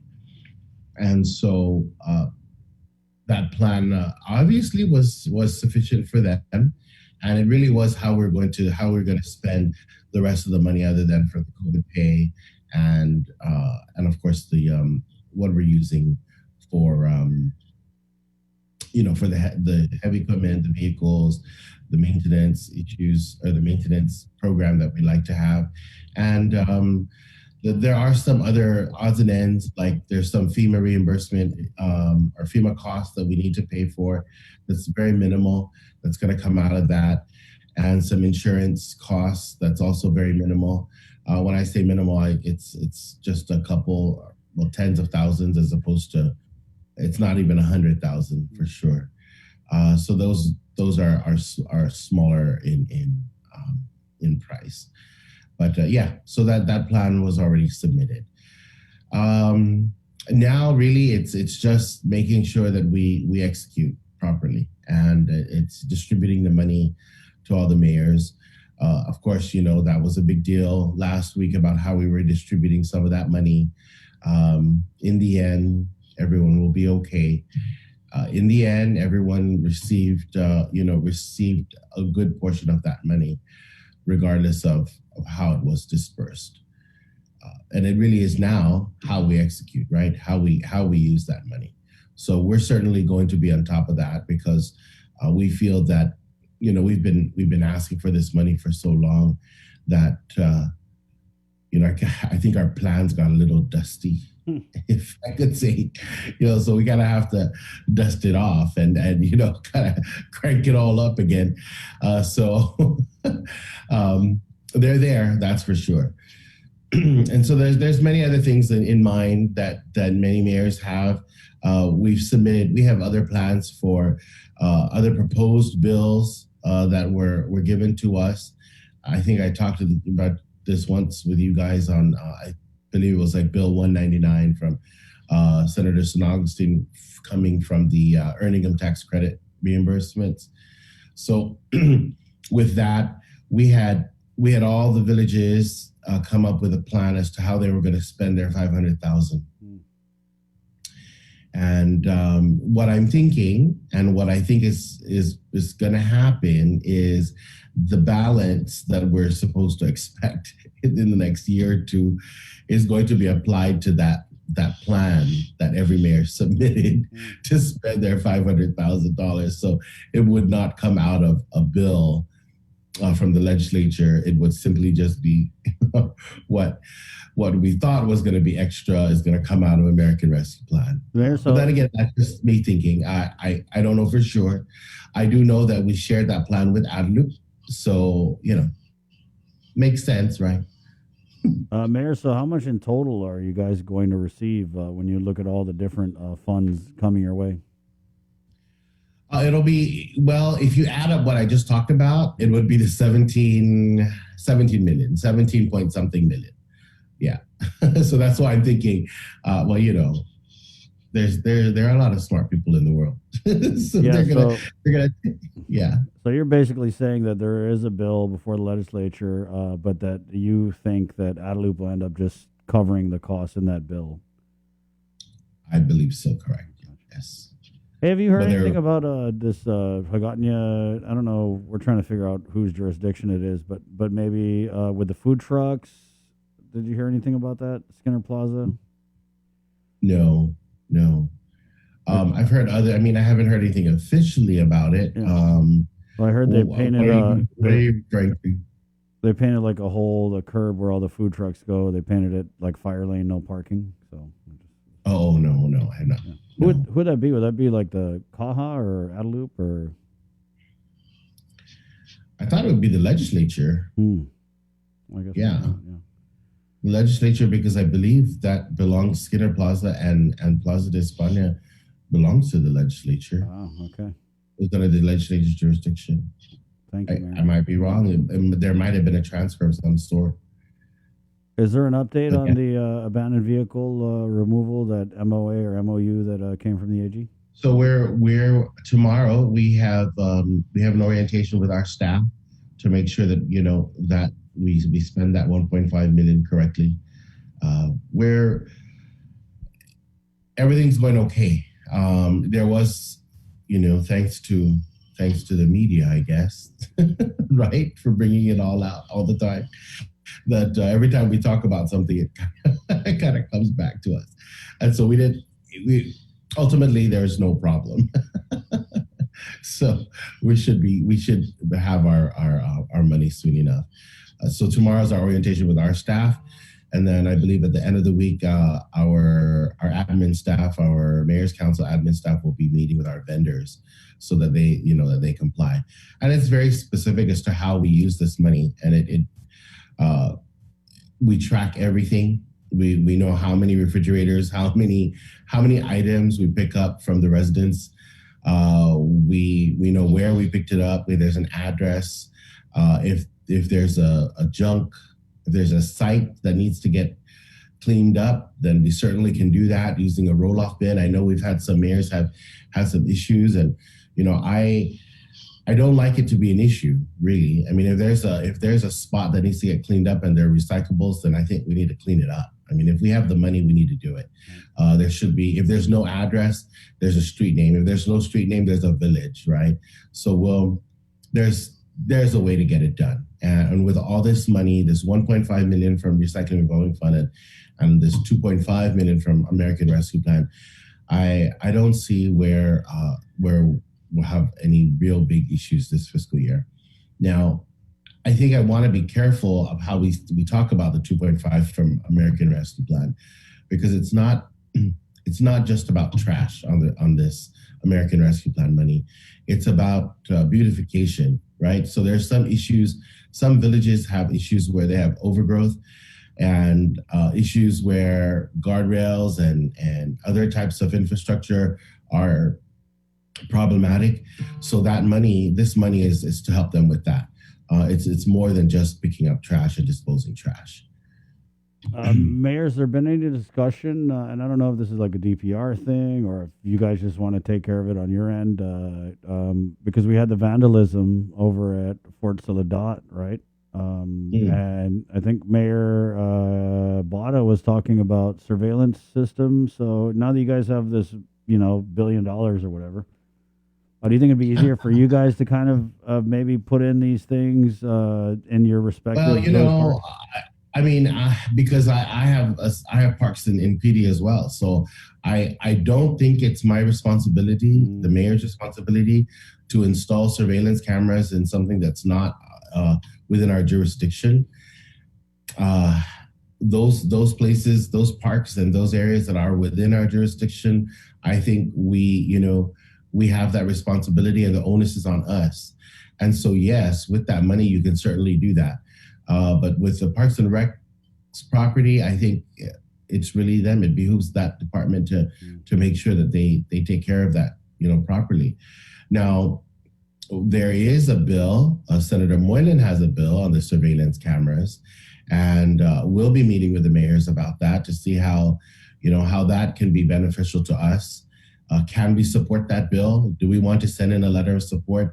And if we do, again, how does it help the villages? And I think most of the villages will find that they want to partake in surveillance cameras. They want to have those installed in these areas because, that's one way to curb vandalism. I mean, there's certainly other ways, but I mean, if we haven't tried that, then we need to try it. And so, I'm not sure what the sentiments are. The majority of the council, or our council, regarding that bill, but we're meeting on it, and so we'll know after that meeting to see how that goes. But again, anything that doesn't cost us but can benefit us should certainly be looked into. You like that? Huh? You like that? Oh yeah. I mean, don't you? Yeah. Yeah.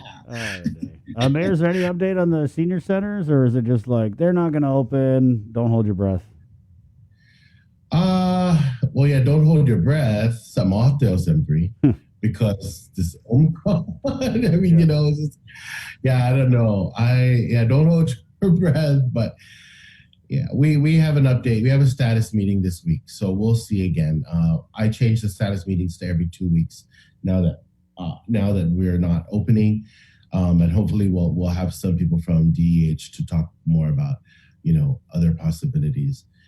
Simply because, again, the Mayor's Council doesn't have the capability to take care of Manamku who becomes sick. And, if we can, then we would open, but we don't. So, no real update yet on them opening. Mayor, with all the money, you're getting the ARP, you're getting the, what's the other one again? Well, you're getting all this money anyway, so recycling revolving fund, right? Yeah, and we've seen in the past where there's been instances where there's been questionable spending, right? I mean, not just with the mayor's council, but with some of these procurements that the senators really raised the alarm about. So, are you? Did you have a sit down with your colleagues? Be like, hey guys, this money is not to just go crazy with. We're going to be scrutinizing things. This is going to be looked at. Maybe just a good pep talk about, hey, make sure you be mindful. Yes, of course. So with the ESF, we forgot the ESF. With the ESF, that is controlled there. What we did have, we did have an orientation on that.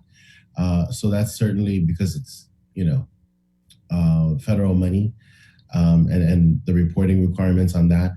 So certainly we did have that orientation. With American Rescue Plan money, that's the reason why we're requesting for a plan.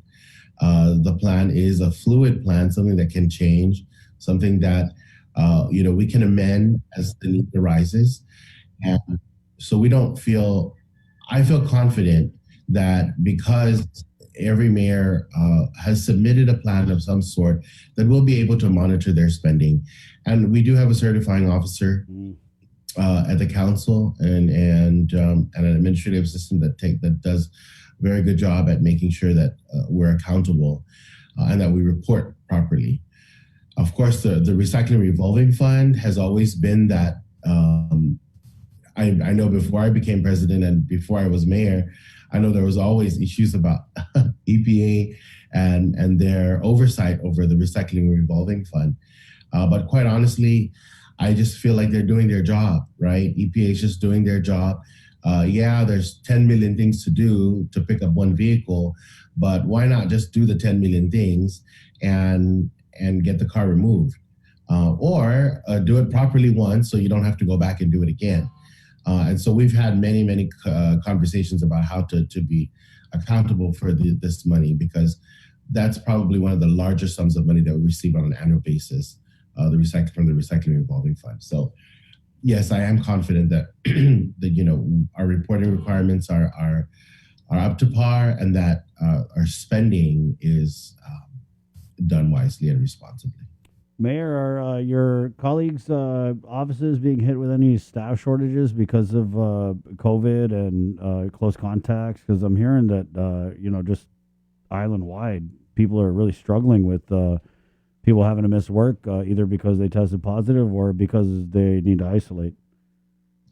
Well, and you know how that we don't try not to close as best as we can. I know that we had an issue with perhaps the mayor's office at one time, and it was just simply because the not understanding how, the process and making sure that everybody is safe. It wasn't because they wanted to close, and anything that was rectified real quick. But yeah, of course, there's issues around, and we kind of feel like, well, everyone's going to be infected soon enough. I mean, and that's just kind of how we have to think about it and have a plan, right? So that if one is, then what? What do we do with the rest? What do we do with the office? How do we operate? Because our residents need our offices for various reasons. And so, unfortunately, we are seeing that. We are seeing that there are offices that are being affected, but we're hoping, and I haven't heard of any big issues about residents not being serviced or not being assisted, with their basic needs from the mayor's office. And really, that's typically like the mayor's verifications that they need for additional services for their household. Everything else can, it's not something that I think is going to be necessary immediately, but can wait a day or two. But it all just depends. And typically most mayors are accessible. Most people know where the mayor lives and maybe even where staff lives. So it's not too difficult. Thank you, Mayor. Well, I don't know if you had any close contacts, but we're going to kind of try and sort this. I don't know if you've seen this. This from Public Health. It's the isolation and quarantine policy as of January 9th. Oh, I have not. Yeah. It looks kind of like you would play dice with this, Could you share it with me? I'll send it to you right now, Mayor. Okay. But there are different. This really should be Public Health kind of explaining this, but we're joking about this last night. Yeah. I made the joke that if I come into close contact with somebody, according to this, I have to stay home for 26 years. That's something I could get used to, though. 26 years. I'll send it over to you, Mayor. Okay. Right. There you go, Mayor Jesse Eilig.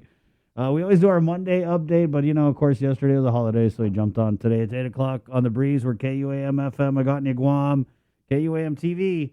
Here we come. Good morning.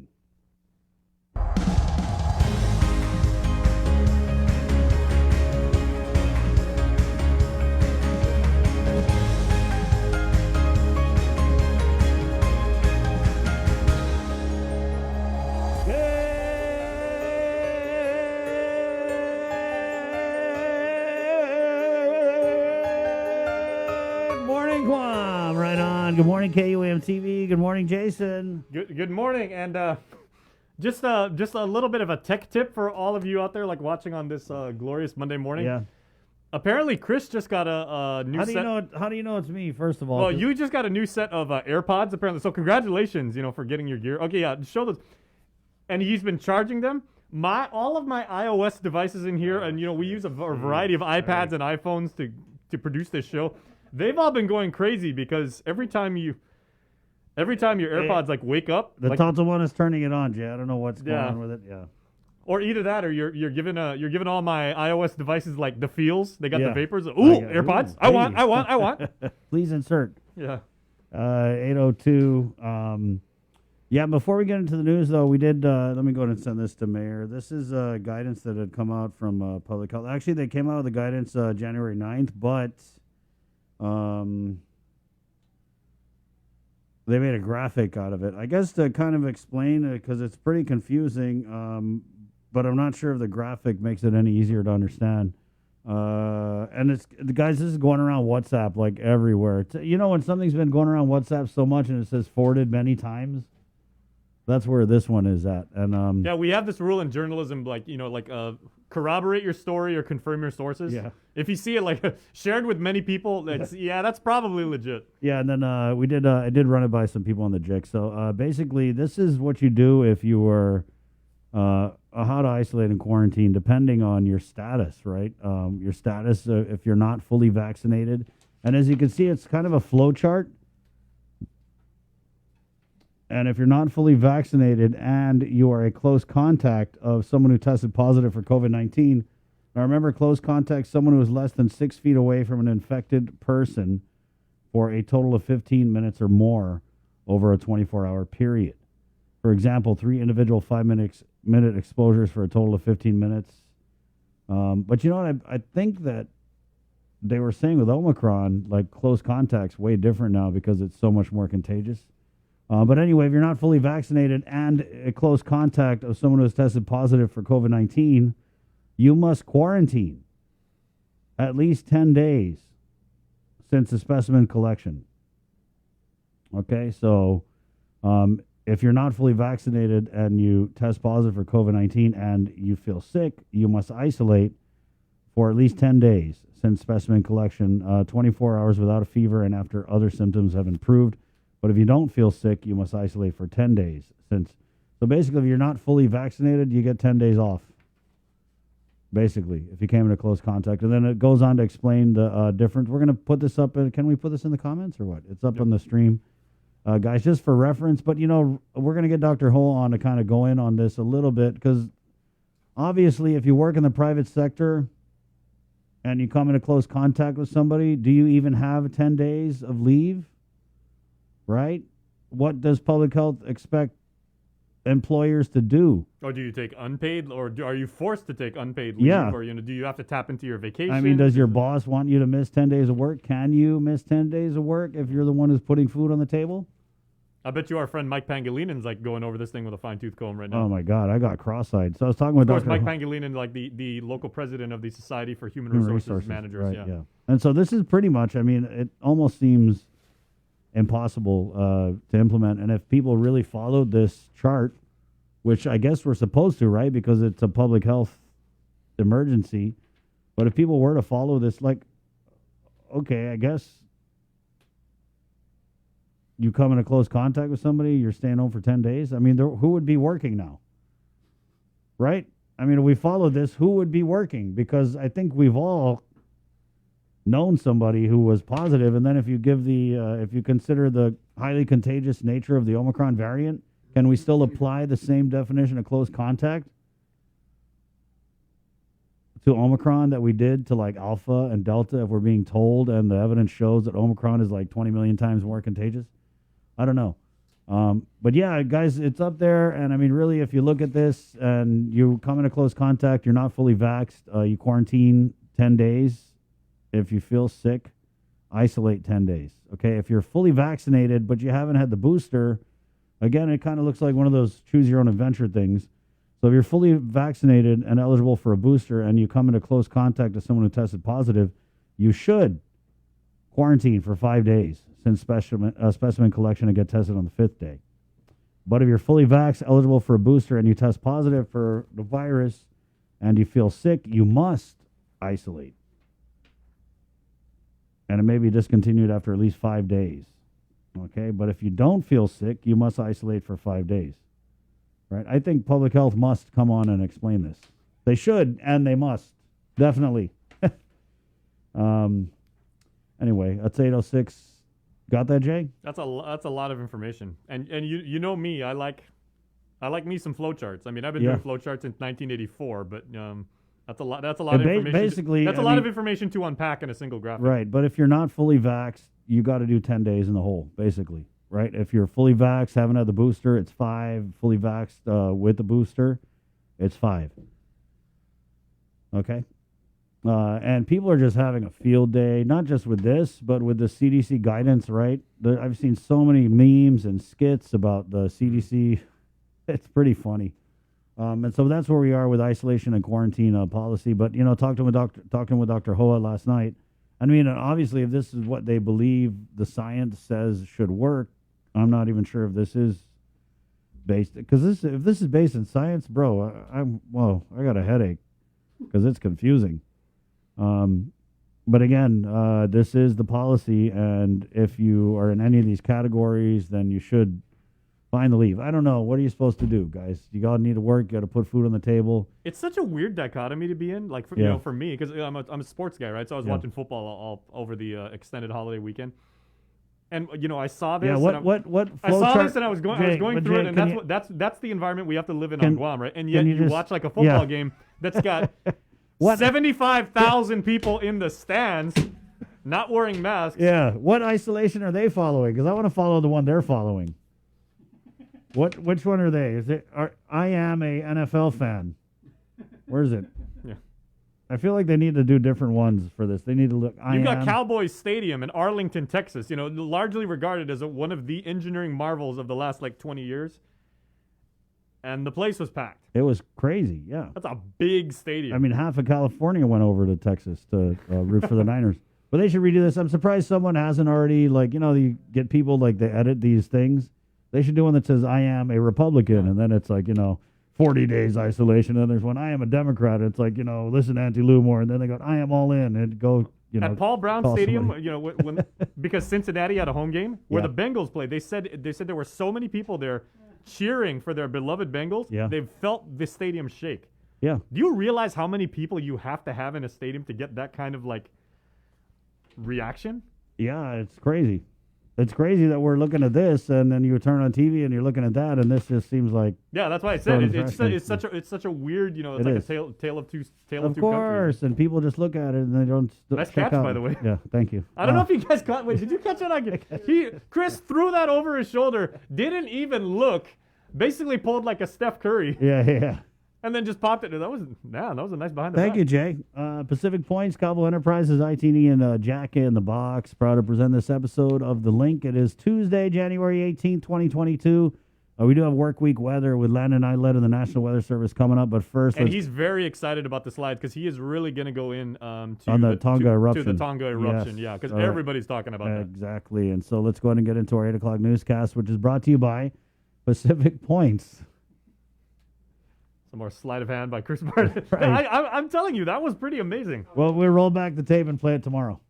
Okay? Did you even know what you were doing? I didn't even. It just comes naturally. You threw it over Since your I've right been working shoulder. out, I'm just so athletic, and I just can, it's crazy. Hand-eye coordination is off the good. Good job, bro. Thank you.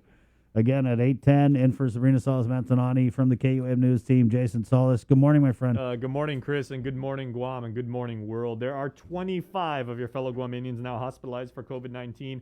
14 of them are at GMH, 11 of them are at GRMC. 3 of your fellow neighbors on island are in the ICU, 2 of them being on ventilators at GMH. Of those hospitalized, 20 of the 25 are vaccinated, 5 are not. As of last night, 263 new cases of coronavirus were confirmed from test samples from public health and private clinics. This reflects data collected on the 15th and 16th, so Saturday and Sunday. To date, there have been 23,581 officially reported cases. Nearly 3,900 people locally are actively isolated due to coronavirus.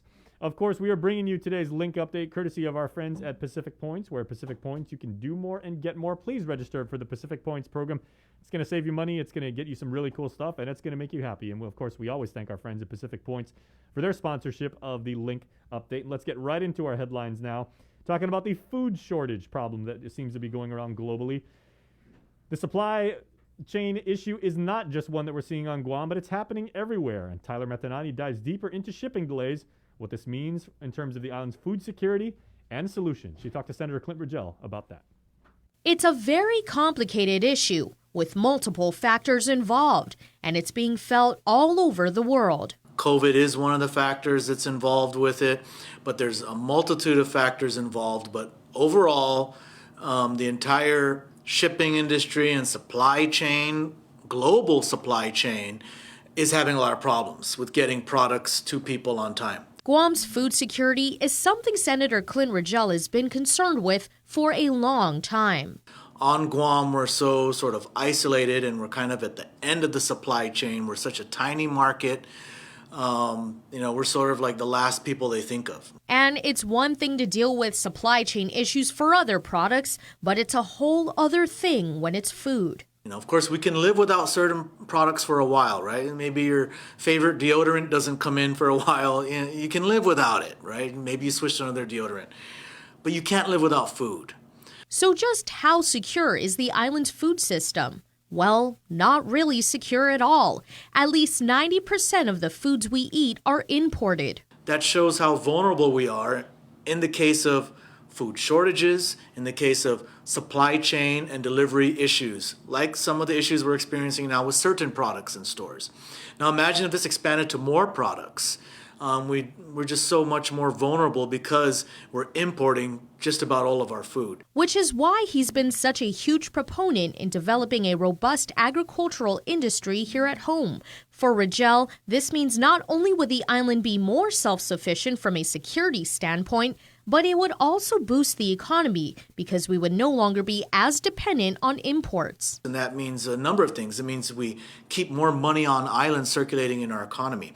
It also means that we create new jobs for people who are going to be growing and producing the food. And that's both produce and meat. Rigel has introduced a bill to help develop a slaughterhouse. We're importing all of our meat right now, 100% of it, because there is no slaughterhouse, so there's no ability to market and sell local meat products. It would also make for a healthier, fresher island. All foods that are brought in are shipped overseas for at least 2 weeks.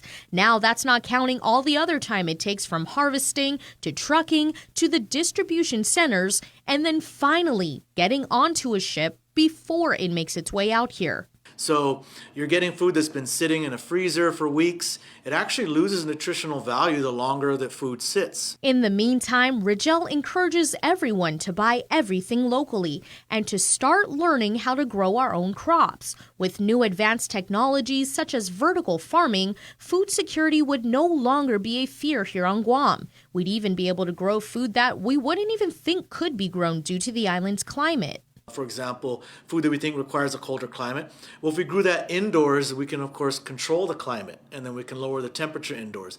Now, there'll be costs with power, and that's another reason why I'm a big proponent of renewable energy, so we can reduce those power costs, because renewable energy is already cheaper than fossil fuel energy. Reporting for Guam's News Network, I'm Tyler Matanani. Joan Ogan-Charfers has our next story, as it's a critical tool that can potentially help solving some of the island's cold cases, as we've been telling you for the better part of a year now.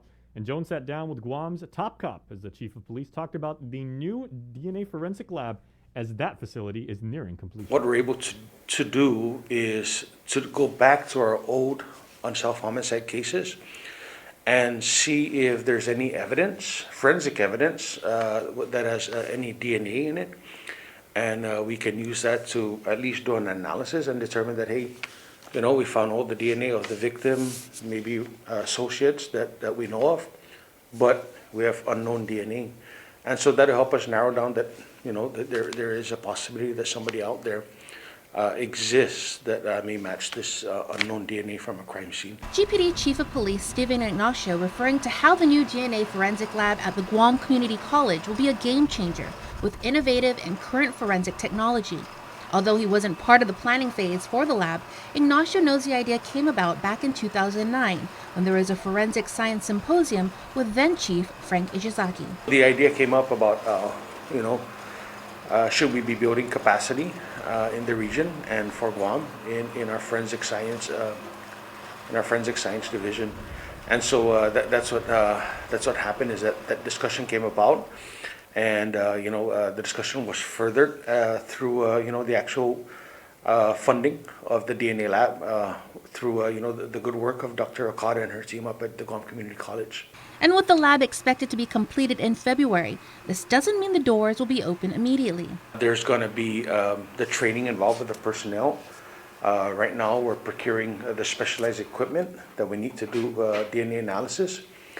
We're also, having to do work through, especially the training and certification of the criminalists to conduct DNA analysis. Ignacio adds, as the lab was being built, he realized there was no funding source for the needed equipment. So working with the administration and Bureau of Budget Management and Research's Lester Carlson, they were able to identify close to $1 million for the analysis equipment, a generator, desks, and chairs. Having that generator is very important for that lab, because we're going to have different specimens in there, right? And so we need to protect the integrity of the evidence. The DNA lab will also be a much-needed addition for the Pacific region, with GPD assisting many of the islands with drug evidence and serology evidence.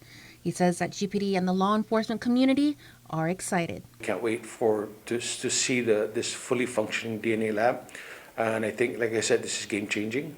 And, it's going to bring bring us into the 21st century as far as our capacity and our capabilities, to use the latest in forensic science to help solve crimes. Reporting for Guam's News Network, I'm Jonagan Charfris.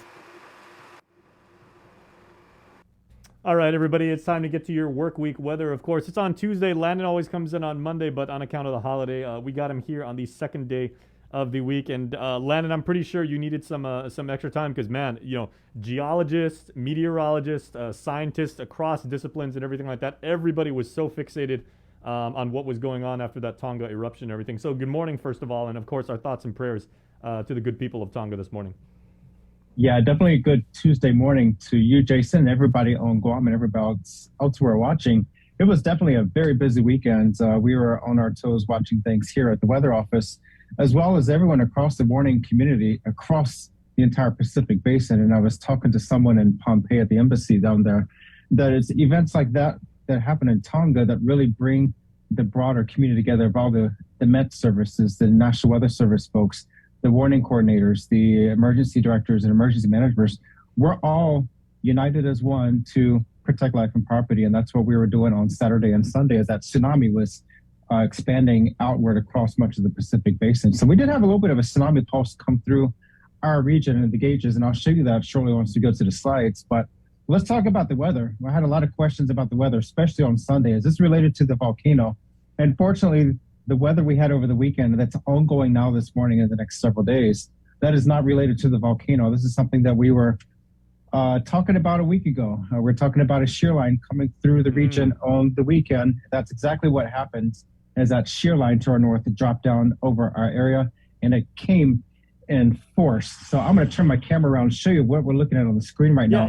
Sunday was completely gray except for like about 5:45 for about 15 minutes, and then the sun went down. That's correct. And that was a great day to stay inside and catch up on chores. I was in the office catching up on documents and other stuff related to the tsunami aftermath and some other projects I'm working on that I'm so behind on at the moment. But it's definitely not as wet and rainy as it was on Sunday. And we had a high temperature on Sunday of 80 degrees. So if you were chilly that day, yeah, it was for good reason, because we were just socked in those clouds and the showers much of the day on Sunday. And so if you have friends and family in the States that's complaining about the winter weather over there, let them know that we feel their pain, because we are suffering with them in this cold winter weather. So we're seeing some clouds move over the island, some spotty showers keeping things wet with peaks of sunshine. Where is the heaviest rainfall? Well, right now that's in this line right there, right across Rhode Island. That's where the bulk of the showers and the clouds are located right now. And so this axis of the heaviest weather, that was over Guam on Sunday. That's shifted just a little bit north. But if you go about 30 to 40 miles to the south, bone dry and sunny. So this is just the extent of these shear lines, how small they can be. So right now, the bulk of it's packed right between Guam and Saipan, and then drier, sunnier weather to the north. And is there a potential for heavy rains or flooding or thunderstorms with this? That is not the case, because this is all shallow, low-level moisture with the heavier tropical stuff farther to the south, south of Pompeii, south of Palau, Yap, near Chuk, Pompeii, and Kosrae. And on the radar, that also shows what's going on. The butterfly effect, that's because of the stronger winds out over the waters, and that's going to continue for the days ahead with the showers coming and going with peaks of sunshine. So go ahead and cue up the slides, Jason, Gotcha. And let's talk about the week ahead. And the season surf, that's where the main concern is as far as safety to life and property. We do have a high surf advisory in effect for east and north-facing reefs, small craft advisory in effect for the open waters. The risk of rip currents is high along north and east-facing reefs, and not so bad along west and south-facing reefs and beaches. The Guam fire danger is high. We did have reports of several fires down south prior to all this rainfall, which the rainfall is much needed because this will help mitigate the short-term fire danger, especially in the southern grasslands with the winds howling across the island. For the week ahead, expect breezy with a mix of sun and showers to continue through the weekend. For Micronesia, surf advisories and small cat advisories for select islands, and we are issuing joint information statements for Welche and the Marshall Islands. So the next slide, this is just showing a scene from, I believe it's Buffalo, New York, that bus stuck in the snow and ice over there. And, you know, as boring as this weather may be and mundane as it may be for people out here with the rain, it could be a lot worse. And so my friends from North Carolina sent me this picture from Winnie the Pooh. It's snowing still, said Eeyore gloomily. So it is. And freezing, is it? Yes, said Eeyore. However, he said, brightening up a little, we haven't had an earthquake lately. And so I think we are the opposite of this, because we did have that earthquake. I think it was on Saturday or Sunday. We had an earthquake here, 4.9. And ironically, leave it to Eeyore to be the voice of optimism. You know, we always got to find the silver lining in every situation. There's always the light at the tunnel. And so I laughed when I saw this from my friend. It was like, you know, at least we haven't had major winter weather to complicate things. So, well, the 100-acre wood as Christopher Robin. I'll stick with Christopher Barnett. Like I'm happy with that. Yeah. So the next slide, this is just to recap the surf advisories and the rip current risk. And again, that's for north-facing reefs and exposures and east-facing reefs and exposures. So do not be jumping off Pago Bay. Do not be hiking along the reef shelves, because this is not the time you ought to be vulnerable and exposed to those water conditions. And if you are caught in the rip current, the next slide will show you what to do. Swim parallel to shore and break free of that rip current, but you're going to have to come over that reef. So when in doubt, don't go out, stay out of the water, at least for the next week. Retidium beaches, they are closed anytime there's a surf advisory in effect for north and facing reefs because of those strong currents up there. And so they will likely be closed all this week. Going back to last week, we were talking about El Nino. What does it translate to? And so I've got all that information for you. So El Nino translates to the little boy or Christ child in Spanish. And it originates from the 1600s as South American fishermen first noticed periods of unusually warm water in the Pacific Ocean. The full name they used was El Nino de Navidad, because El Nino typically peaks around December. So in the western North Pacific, tropical cyclones form farther east in an El Nino pattern because of that warmer pool of water in the ocean. Eastern Micronesia, for example, and the Marshall Islands. That means we have a typically much busier tropical cyclone season, a longer tropical cyclone season, and the WFO Guam area responsibility, with more tropical cyclones passing through the Marianas and a dry season following that event. So think back to 2015 when we had all those storms, Bobby in March, Dolphin in May. Those were all during a strong El Nino year. The phases typically last around 4 years, but can be anywhere between 2 and 7 years. We are going into we're still in a La Nina event, and this is our second year. And could we go into a third year for La Nina? That's not too likely, but it's not out of the question. And so what is a La Nina? Well, that is little girl, or El Viejo, or anti-El Nino, or simply a cold event. So again, if you haven't figured it out, it's opposite of El Nino. The trade winds are typically stronger than usual, pushing that warm water westward toward Asia. So that also results in a rise in sea levels across this region with that pooling of water. In the western North Pacific, tropical cyclones tend to form farther west across western Micronesia and the Mariana Islands, but really don't significantly intensify until they're west of Guam. It results in a slower tropical cyclone season in our area, with fewer tropical cyclones passing through Guam and the CNMI, and a wetter dry season following the La Nina event. That's where we are right now. So hopefully our drought won't be so bad. So the current conditions, cool and breezy out there. We did have a bit of rainfall the last several days. So we're just shy of 2.5 inches of rainfall for the month, and our days are getting longer. So our sunset gets a minute later on Wednesday. So you might be wondering what to do with your extra time during the daylight. That's just because we're going towards our longer days as we approach the spring months. The next slide, this is showing that Tonga volcanic eruption. Just for reference, a lot of people are asking, where exactly is Tonga related to Guam? Is it close? Are we going to feel the effects? Fortunately, that ash plume, we're not expecting that to come anywhere near us, and we are some 3,600 miles apart. But we did see that signature of a very small signature of a tsunami passing through the buoys. The top gauge up there is Saipan, They had the little squiggy lines and that black trace. That's that tsunami pulse going through the tide gauge there. It probably translates to just a few inches at both Guam and the Saipan gauges, and those blue boxes are off-centered. Sorry about that. But this is just to show that we are not tsunami-proof, but we are tsunami-ready.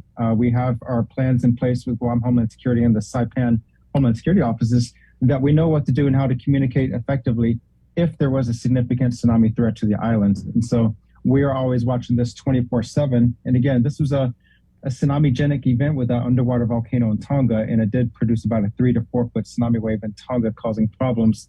And then it went elsewhere across the Pacific, like Japan and Hawaii and California. Landon, So I got a luckily, real quick our risks question. were little. When these volcanic events tend to happen, right, or like even a seismic event, like a really big earthquake, do the tsunami winds, are they truly like unidirectional and they go out like in all different trajectories and everything like that, or do they or will they only go like in a particular like purely east, purely west? Like how do those work? Yes, No. that's a loaded question. And so there was a little bit of confusion from the Tsunami Warning Center about what was a tsunami risk to a number of islands and nations across the Pacific. And I think that was because it was an underwater volcanic eruption versus a traditional earthquake and a fault line. So it's really the shape and the direction of that eruption that affects things, as well as where that tsunami is directed, how large is it going to be, the amplitude. But more is known about the earthquakes, the genesis of that earthquake, the fault line, the depth of the earthquake, the hypocenter, so to speak. There's a lot of models being run constantly once an earthquake occurs. And so they can get the trajectory of the wave, the amplitudes, and the timing. So the amplitudes may not be always the most accurate, especially for specific coastlines and shores, like the Micronesian Islands and the Mariana Islands specific versus Hawaii, California, Japan. But they have a good idea, and the timing is usually within minutes of accuracy. So that is very good. And as these events continue to happen, there's always more research and studies being done, especially for modeling specific seashores and analyzing the bathymetry or the seafloor that has a significant effect on what kind of tsunami impacts that a certain location can experience. Sure. So a lot of work. And so these events, as bad as they are to occur, there's going to be a lot of research, a lot of study and money's put into this analysis that's going to be going into the aftermath. That was the case in 2004 with the Indonesia Sumatra tsunami and earthquake, and also in 2011, Japan. Yeah, I remember that Banda Aceh tsunami and everything like that. That was really, really bad. Yeah, that was an eye-opener for much of the global population. And so that's where a lot of our tools and methods are in place now because of that 2004 event. So sometimes it takes a significant event to really get money and funds for the proper research And to again, get underway. Because this is a natural event, and forgive me for asking like a really weird Hollywood question, but with science and with all the technology that you guys have, and like geologists and all the other, like you said, all the emergency response community, you can kind of see it coming. Like at least you can after it happens, you can predict the after effects and everything like that. Is there anything that you guys can do to counteract that? Electromagnetism, like something like that, or you just have to basically just get ready? I think you just have to get ready. There's always a question like putting a nuclear blast into a typhoon or something, and that's been ruled to be more problematic than helpful for a number of reasons. And that's why we're in the mitigation business. We are here to protect life and property and make sure people are prepared, whether it's for the long-term effects of climate change and global warming or the near-term effects of weather. We get typhoons, and they are not a freak of climate change, but they are regular occurrences that we get in this region. We are in typhoon alley, so typhoons can do and will continue to occur in our region. And so we have to be ready for that. And so we have to make sure people are most prepared. They have the tools and capabilities to be prepared and plan for the worst, but hope for the best. And that's why Armageddon was just a movie, kids. Yes. Yeah, you always have to think outside of the box. And so we're, again, in that preparedness business. And so we'll have a lot of stuff coming up later this year when we go to Typhoon Preparedness Month in June and National Preparedness Month in September. So I'm already working on some plans for that. Right on. So moving on, this is our slide from Sunday, just showing that shear line and all the various houses across the region. As far as the drought condition across the region, the Kapinga-Maringi situation has improved with rainfall there. But now we're starting to see the drier conditions creep in across the Mariana Islands and also the northernmost islands of Chuuk State and also the Marshall Islands. And that's going to continue to do so in the weeks and months ahead, especially as dry season really gets underway. The next slide shows those winds across the region. That black hash line across the chart, that is our shear line extending from south of Wake on over toward Hawaiian Islands and then all the way down to north of Palau. This little peak of yellows near CNMI, those are the strongest winds along the shear line. And we're going to see this trend continue through the week with another shear line punching its way down southward on Thursday and then another surge this week. And that's going to keep winds elevated, if not strengthen, as we go into the weekend. So that's going to have impacts on the waters with the season surf going to be elevated through the week ahead, especially another peak possibly this weekend. Will it be as rainy as what we saw on Sunday? Not so much, but we're going to see those off and on showers continue through the week with probably another uptick in showers this weekend. But we'll watch out for that because things can and do change on a daily basis. But we are going to see those breezy conditions continue as well as the elevated seas and surf. And again, for the week ahead, mostly cloudy with periods of scattered showers the next several days. But again, they're going to be punctuated with drier periods and peaks of sunshine. So it's not going to be an all-day washout. It's not going to be a flood type event. The winds will be out of the northeast at 15 to 20 miles per hour, increasing midweek with an extra push of the shear line coming down Thursday, Friday, and Saturday. So do keep in tune for that as things progress through the week. Again, it's going to be breezy, but not so much a washout. So stay safe out there if you're on the waters. And then, Landon, a quick pop quiz for you, I guess. We got a comment right now from Elizabeth Agagi. She's in Ewa Beach, Hawaii. You know, they're very, very familiar with weather systems and, you know, getting regional effects, shall we say. She's asking, she said, do you know when the asteroid passes Earth, and will we be able to see it? You know, let me look into that, and I will get back to you. I have not been following that asteroid too closely, but I know if it's going to be in view of the Earth, we will definitely hear about it on social media. So let me follow up on that and see what I can find out. Again, maybe another indirect Armageddon reference, but you know. Okay. Yeah, hopefully as long as it stays off the globe, we'll be fine. Sure. As long as we can just see it. Okay, so Liz, Landon is going to look into that for you and everything. In the meantime, we're going to queue up some Aerosmith and remember like the great days of 90s disaster movies. All right, Landon, appreciate it, man. And you know, like glad you're you and your crew over there. Like you said, you've got a lot of synergy and you've got like a lot of good relationships with other people in emergency management and everything like that. And we're lucky to have you. Yeah, we always maintain our communications, and no matter if it's 3 o'clock in the morning, we can make a phone call and contact somebody with ease. So that's a good thing with our relationship with Guam Homeland and CNMI folks, as well as everybody across the region in Micronesia, the embassy staff and other U.S. government agencies. So great framework we have in this region. Absolutely. Well, when you love what you do, it's never like work. So that's exactly it. All right. Have a great week, man. We'll talk to you soon. Thank you. And that was, of course, Work Week Weather Forecast brought to you by our friends at Docomo Pacific. And we thank Docomo for sponsoring Landon and his team as they come in and give you the very, very freshest news about the weather and stuff you can use. Science always on the show. Let's get back to the newscast now as we are bringing in Tomas Manglonia for a story about a 16-year-old pilot who has taken his dreams to the next level, completing not 1, but 2 cross-country flights and completely solo. Here's Tomas with the story. Lawrence Limtiaco dreamt of flying since he was 12 years old. My grandfather was a pilot when he was younger. He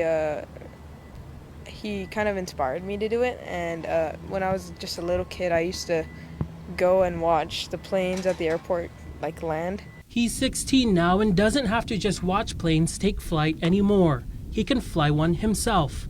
On his second solo cross-country flight from Guam to Saipan and Rota, Lawrence sees the beauty of home from his seat on a Cessna 162. Once I'm in cruise, just take my hands off the controls, let the plane level itself out, and I just look around and look at the beauty of the islands, especially Saipan, Rota, and Tinian, and Guam from a distance. They all look very nice, especially from the air. You can see all the beaches and the houses. it's really nice up there. As he's flying over the vast blue Pacific Ocean alone, he's hard at work, prepared for every scenario after hours of studying and practice. He has to be able to fly by himself. On his first solo, he has to be able to land safely, so we did that. Then just locally fly to the south side, able to communicate with air traffic control and come back. And then the lastly is me and him will fly 3 cross countries, and by the last one, he could do everything on his own. He's a year away from getting his private pilot's license, and his instructor has witnessed firsthand his courage in the air. He doesn't get scared, so he knows, like, if he does it this way, it's okay. Like, even if he did something wrong, he won't get, like, sad about it or scared about it. He'll learn from it. So that is really the challenging part, especially when you're flying at such a young age. People think there's so many things could go wrong, but he takes that and learns from it. His parents proudly and nervously watching him take off each time. We are a family that come from kind of like extreme sports with the motocross racing, and he does jump his bike, and it's kind of like flying because he is in the air. But of course, he's never 7,500 feet in the air. And when he isn't soaring up there, he's at home practicing on a flight simulator. They've seen him grow as a student at Father Dueñas, where he takes part in NJROTC. He's also a leader of the U.S. Navy Sea Cadets Corps and a flight commander for the Bravo flight at the Anderson Air Force Base Civil Air Patrol Wing. He flew the airplane before he even got his permit, driving his car, driving a car. So Yeah. that was a big deal, right? Because he got to fly solo before he even got his permit, his license. And his sights are set on attending the U.S. Naval Academy. I really like being in the air, really like going fast. So I think being a fighter pilot, you get the best of both worlds. You get to go in the air and go really fast. On his second solo flight, for the first time, he landed on Saipan to meet Sinamay Governor Ralph Torres, who congratulated him on his journey. The governor describing Lawrence's talent as remarkable. His parents one day hope to be in the passenger seat next to their son at the wheel, and his father wants to learn how to fly from his son. For now, they're putting their faith in God and a familiar presence. Thank God for keeping him safe, and of course, my father looking down at him, possibly the co-pilot. So, emotional time to watch him fly and accomplish what he's said he's wanting to do. Tomas Manglotnya for KUAM News. KUAM News. Great job, Tomas. Let's shift over to education news now. As the Guam Department of Education has reported over 140 COVID cases among students and employees since the beginning of the month. 108 students and 35 staff have reported to school campuses in the last 2 weeks after having tested positive for COVID, according to GDOE. The Guam Department of Education has reported 143 COVID-19 cases among students and employees since January 3rd. About 108 students and 35 staff who have reported to school campuses in the last 2 weeks have tested positive for COVID, according to GDOE. The latest GDOE weekly COVID-19 dashboard shows that 94% of employees, 96.5% of students 12 years of age and older, and 20.2% of students 5 to 11 years of age are reported fully vaccinated against the deadly virus.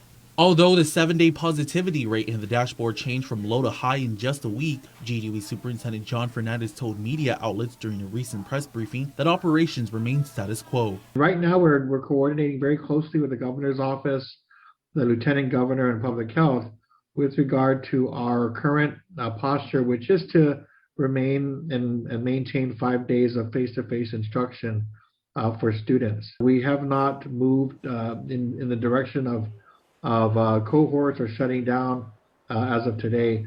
We are maintaining 5 days of instruction. We've consulted with public health and the governor and lieutenant governor to ensure that we are all on the same page and that there weren't any pending restrictions coming our way. Meanwhile, Catholic schools have also reported students and a low number of employees positive for the COVID virus. The Archdiocese of Agana reported last Friday that 46 students and 2 employees have contracted the virus, totaling 48 since January 3rd. However, it's still unclear whether Catholic schools will continue to operate normally. The Archdiocese of Agana noted that a positive case of a Catholic school student or employee does not mean the individual contracted the virus at school grounds. Reporting for Guam's News Network, Guahusi Isaiah Agan. And also, we got a story now about Guma San Jose, as homelessness, of course, is an issue on Guam. But that organization, yesterday, in honor of Dr. Martin Luther King Jr. Day, found an interesting way to commemorate and celebrate the lessons that Dr. King taught us. Guma San Jose provides 24-hour emergency shelter, a walk-in food pantry, and laundry and shower services. In honor of Martin Luther King Jr. Day, they're adding a community garden to the list.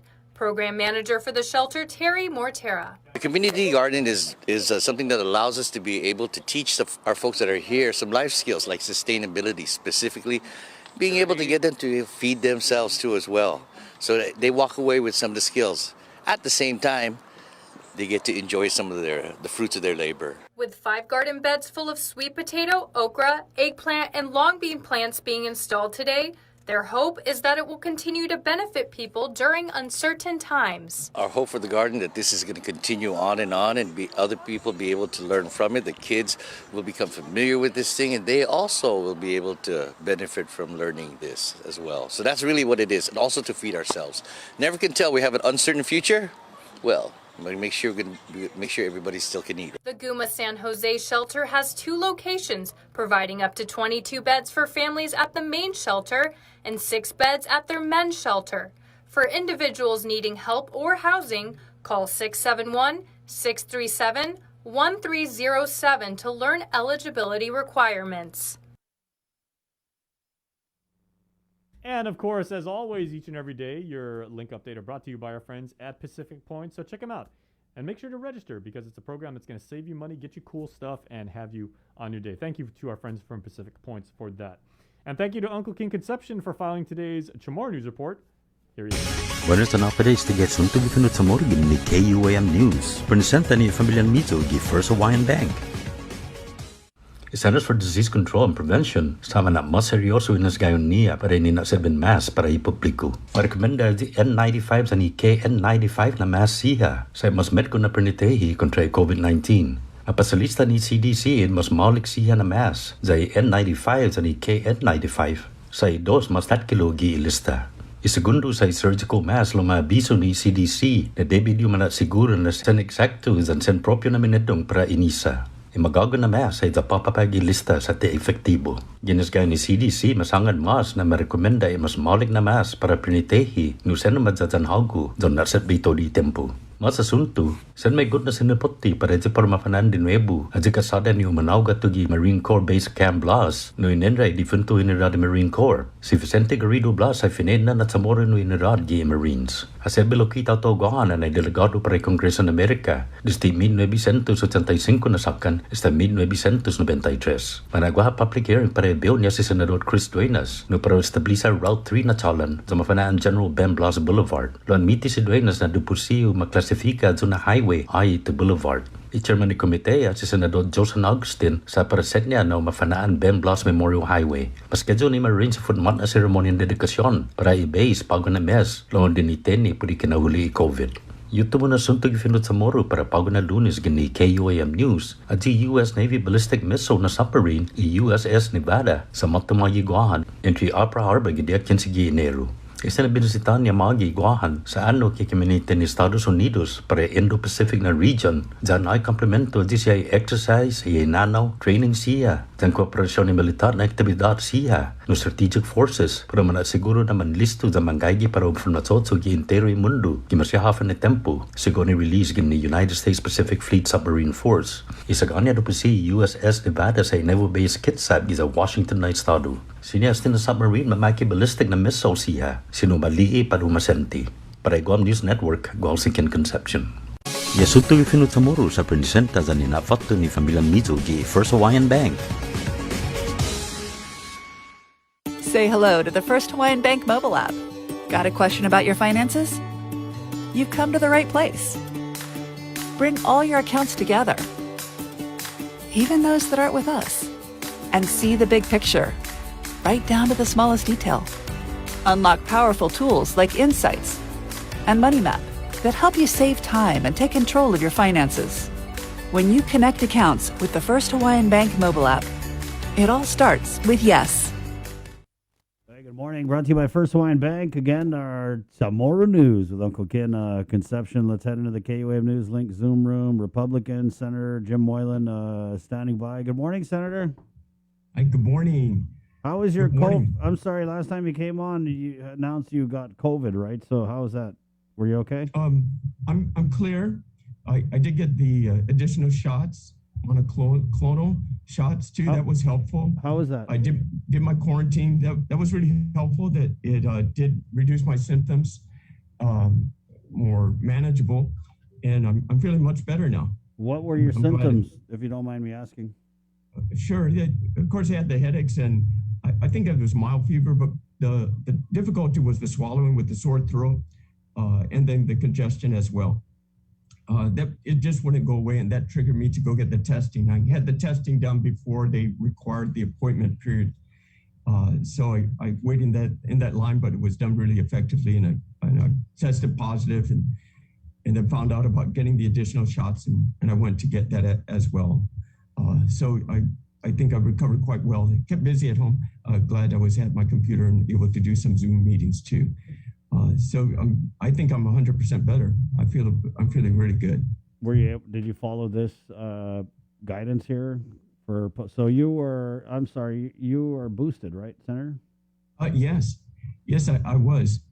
So I was boosted as well. You boosted, you got all the jabs, tested positive for COVID-19. Did you feel sick? Yes. Yes. So it said here you must isolate. Isolation may be discontinued after at least 5 days since specimen collection, 24 hours without a fever, and after other symptoms have improved. But you got the treatment, right? Yes, and I got additional shots just on the safe side also, out of precaution, and it was helpful for me too. Mm-hmm. So I did do the stayed at home. I had enough groceries, and I'm glad to do that, just to isolate myself, especially. I didn't want to get anybody else sick. Yeah, because I was looking at this, and I think it's here. You are a pesky Republican senator, and then it says you must isolate forever and never come out again. I'm sure they were wishing for that. Yes, right. All right, the senator. So I wanted to ask just about this. So I was talking with somebody who is, adhering to this in the private sector, right? Gov Guam, these guys got, 5 years of leave on the average per employee. But this is a private sector employee, and they were a close contact with somebody who tested positive. And so basically they had to, and at the time the guidance in September was, I think, 14 days. So they had to quarantine for 14 days, but they had to use their sick leave, right? And then they came into close contact again like a month later, and again they had to dip into their sick leave. So I was just kind of thinking out loud here. Do you think with all this ARP funding that there could be something in the works where these people are compensated for having to take off their personal leave? It would be nice to do that, especially for those in the private sector that don't have that leave available either, right? So that it makes it really hard. One of the measures we were pushing is that credit card, give them $500 credit card using ARP funds. Because if you can't use your personal leave in the private sector while you're ill and can't get to work, well, how are you going to pay for your bills too, right? How are you going to buy your groceries? So I feel that the ARP funds are there. They're not being utilized as quick as possible. And what's wrong with giving folks, especially in this situation, since we no longer have PUA, we don't have anything in the pipeline to help with that, then provide the credit card, do something. And especially now with folks there's so many hundreds getting tested, there's so many hundreds getting positive every day, going to be out from work. We reduced it to 5 days, but still that's like a week of pay for a lot of folks. You're just barely making it anyway with the full week's pay And now to miss out on that, just one more stress when you're trying to get well, and that doesn't help the body at all deal with that. So yes, Chris, I think our ARPA funds could be used for that purpose, of course. Did you see this latest release from Congressman San Nicolas? I saw some of it. I think this is regarding the hospital. Is that correct? Yeah. And so I guess he's saying here, the Treasury issued their 437-page final rule on the use of ARP funds allocated to local governments, in particular projects in excess of $10 million, which the governor's healthcare complex will require significant justification to include details on the use of funds and options for other funding mechanisms. And he goes on in here in this release to say, today we still have essential workers uncompensated, a tourism economy unready, no local solution for unemployed with the expiration of PUA, and an overall economic outlook that remains uncertain, all of which remains unresolved with the available ARP funding. And then he continues, nearly 6 months ago, we advocated for engaging the Army Corps with federal grant funding from the U.S. Department of Interior to do a charrette to properly plan and cost out our hospital solution, and that has not happened. Now with this guidance from Treasury, we can expect due diligence of that caliber to be done if ARP funds are to be used. It's vital that we get this project right and weigh out the realistic timelines and processes it would take to execute a project of that scope appropriately. Yeah, I believe the charrette would have been really helpful for us to have that study completed by the Army Corps of Engineers. I remember attending that briefing, and there was a lot of information there that we can learn from, and these are their specialties that they could do and provide that for us. We still had that question of where this hospital will be built as well on the property that we're not too sure. Should we go back to the landowners and if they were all aware that their property could be maybe taken from them once again, and how this agreement has come across from administration with the Navy on the release of this property. So there's so much questions involved, and it's unfortunate. The transparency is not there either. And we're trying to get these answers because we do want to help. Like Congressman is saying, the hospital, the needs of the hospital are great.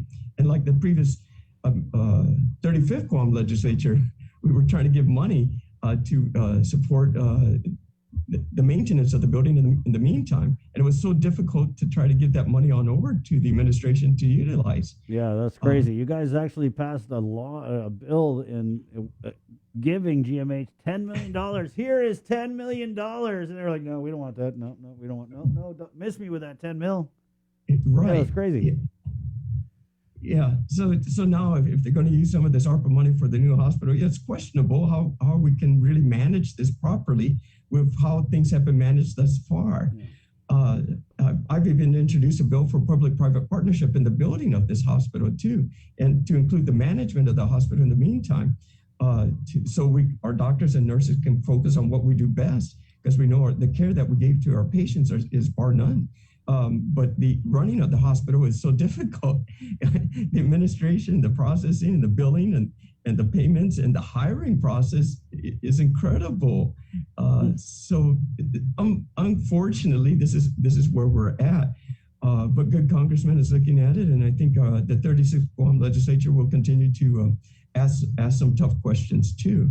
But I don't doubt the hard work of our nurses and our doctors there and wanting to do the best. But I have questioned with the administration's interference on where and how this is going to be built. And I'm glad questions are being asked. Yeah, me too. Senator, I know you just got a couple minutes here. It's funny, as I brought you on, I was like, let's talk about this, and then it was like, oh, wait, Congressman came out with this release, so we had to talk about that. But you're just a few minutes away from a public hearing. Care to share? Yes. Well, we do have under Senator Sabina Paris committee a public hearing today regarding disability-owned businesses. So we're adding a couple of categories to be included in the favorable contracting process of businesses that have 51% owned by folks with disability. There's nationwide, there's so many folks within every 100, there's so many folks that have some sort of disability. So one of the categories that we are including is basically just that it's the easiest one or not the easiest, but the most important one is with these people that are identified with disabilities through Small Business Association and through other organizations that identify or make the qualifications for that certify who is with disabilities. And once you have this category added to the public law, then you have more advances for contracts. You can bid up to 105%. You have the first dibs into these contracts, and a lot of folks with disabilities have to have self-employment because the difficulty of getting jobs due to disability. So one is your disability. If you have that disqualifies you, and two is if you're a serviceman and have disabilities after leaving the service, then not service related, but then you also will qualify for additional points in starting a small business and getting contracts. So presently, it's the servicemen that are disabled due to injuries or due to an injury that they sustained while in service. Now we're adding 2 more categories to that to help grow our small businesses and to help those with disabilities. So I'm looking forward to the public hearing today at 9 o'clock. Right on. It is almost 9 o'clock, so we're going to let you go. Yes. Thank you, Senator, All right. for your time. Thank you very much. All right. Talk to you later. There you go. Senator Jim Moylan, Republican. Good morning. We did have some comments here. Yeah, please give those people who are under PUA, give them the credit card, $500. Please, Governor, look into this. Right on. Could you use $500, sir, on a little card, spend locally, like they did in the NMI? Yeah, in the NMI, their governor gave them $500 cards, right? It was like a debit card, and you had to spend it on, in the NMI. You couldn't use it to order, Amazon or whatever. I think it's a slam dunk. I mean, look at this. Law enforcement's getting 18% raise. The nurses got a raise. I'm pretty sure the teacher's going to get a raise. It's election year. If you're going to ask for stuff, now's the time. Now's the year to do it. Probably don't even need to ask. They probably got it planned already. It's 9 o'clock. We're at KUAM FM. Agotnia, Guam. We some other comments here. Rosemary Lagwatnia, the governor dropped once again the ARPA funds for the hospital. $300 million now, down to $180 million. Yeah. Boy, in this project, remember when they came out, they were like all in, no pun intended. They were all in on this project. I mean, they already knew what color the curtains were going to be. They did, right? And now you're starting to see the wheels fall off. Because you got the original landowners, they can't even get the time of day from Lou and Josh, right? They turn on the TV and the governor's talking about building $1 billion healthcare complex on land that originally belonged to them. How's that, right? So there's that, and then there's this guidance from the Treasury. So JD and Lujan comments in, you can even spend your debit card at the flea market in Saipan. Yep. She also comments, Chris, you're right, man. Just got back from Saipan, and it was a lot colder in the North Gatsung. Yeah, that's the North Pole of the Marianas, that's why, right? Yeah, I know. Saipan, they got a $500 debit card. Congressman San Nicolas just keeps mentioning this essential pay, right? This is essential pay, premium pay for essential workers, not just Gov Guam. They're taken care of. They got their pins. They get their little smiley, happy face. You know what I mean? They got paid while they weren't working. I'm not hating, guys. Congratulations, right? I mean, that's good. It's good that you got paid to stay home. You're winning. Okay.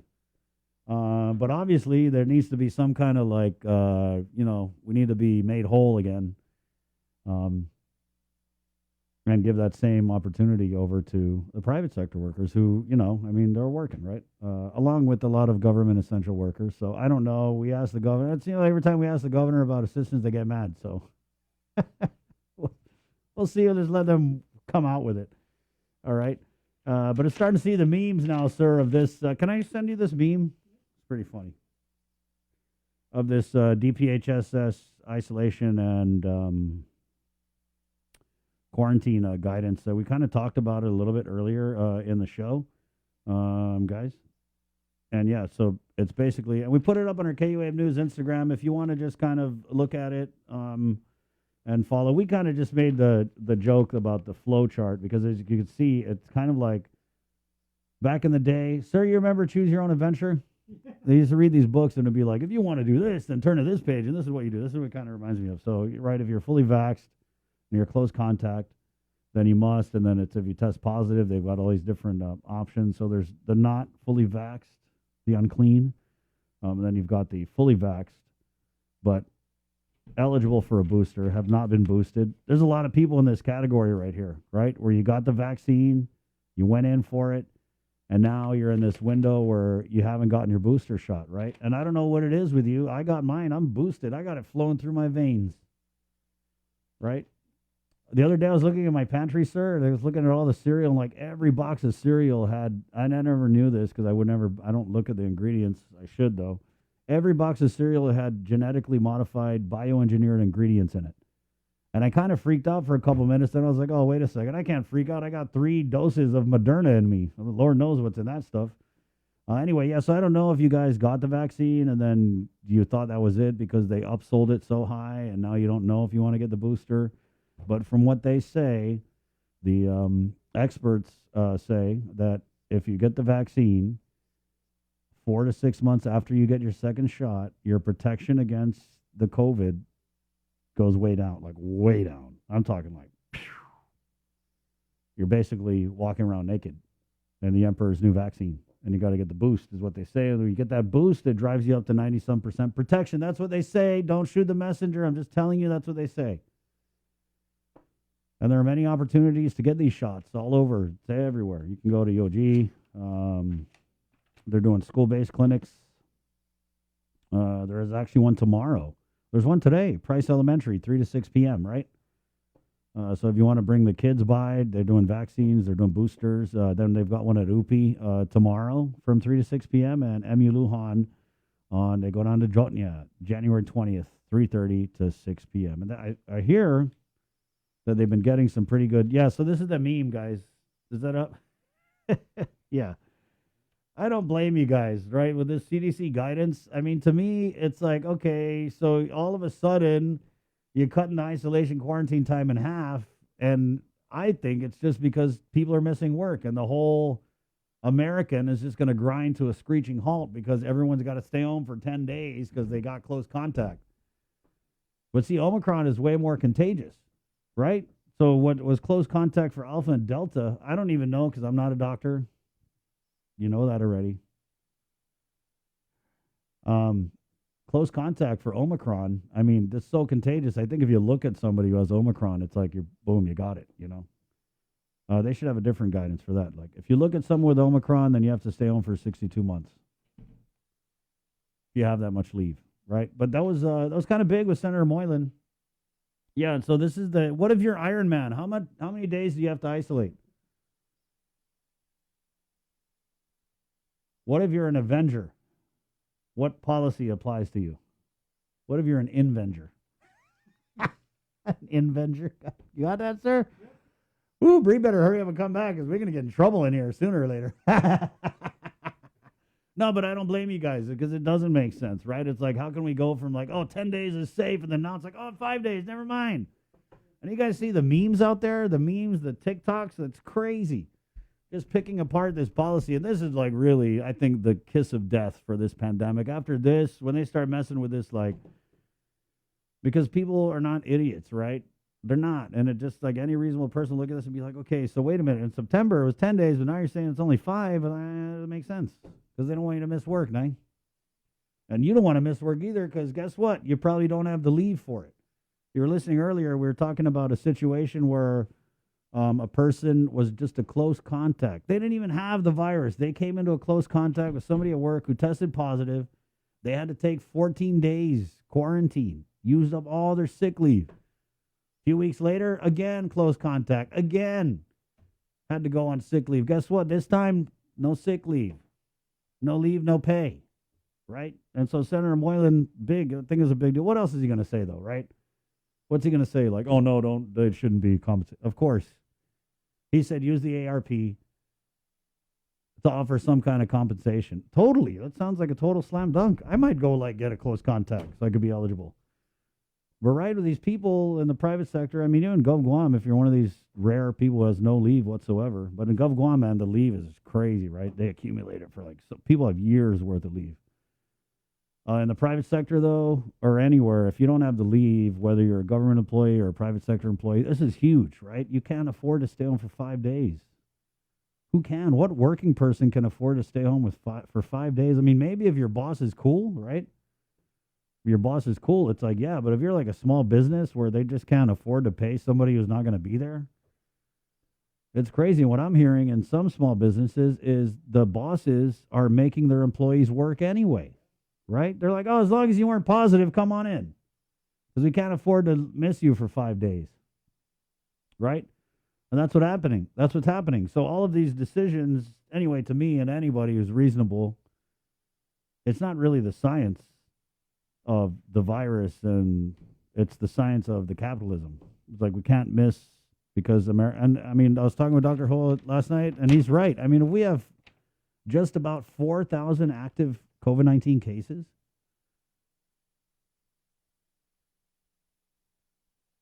if we have 4,000 active, that's active. That means like people are hot right now. They got the COVID. It's in them. You know what I mean? They're contagious.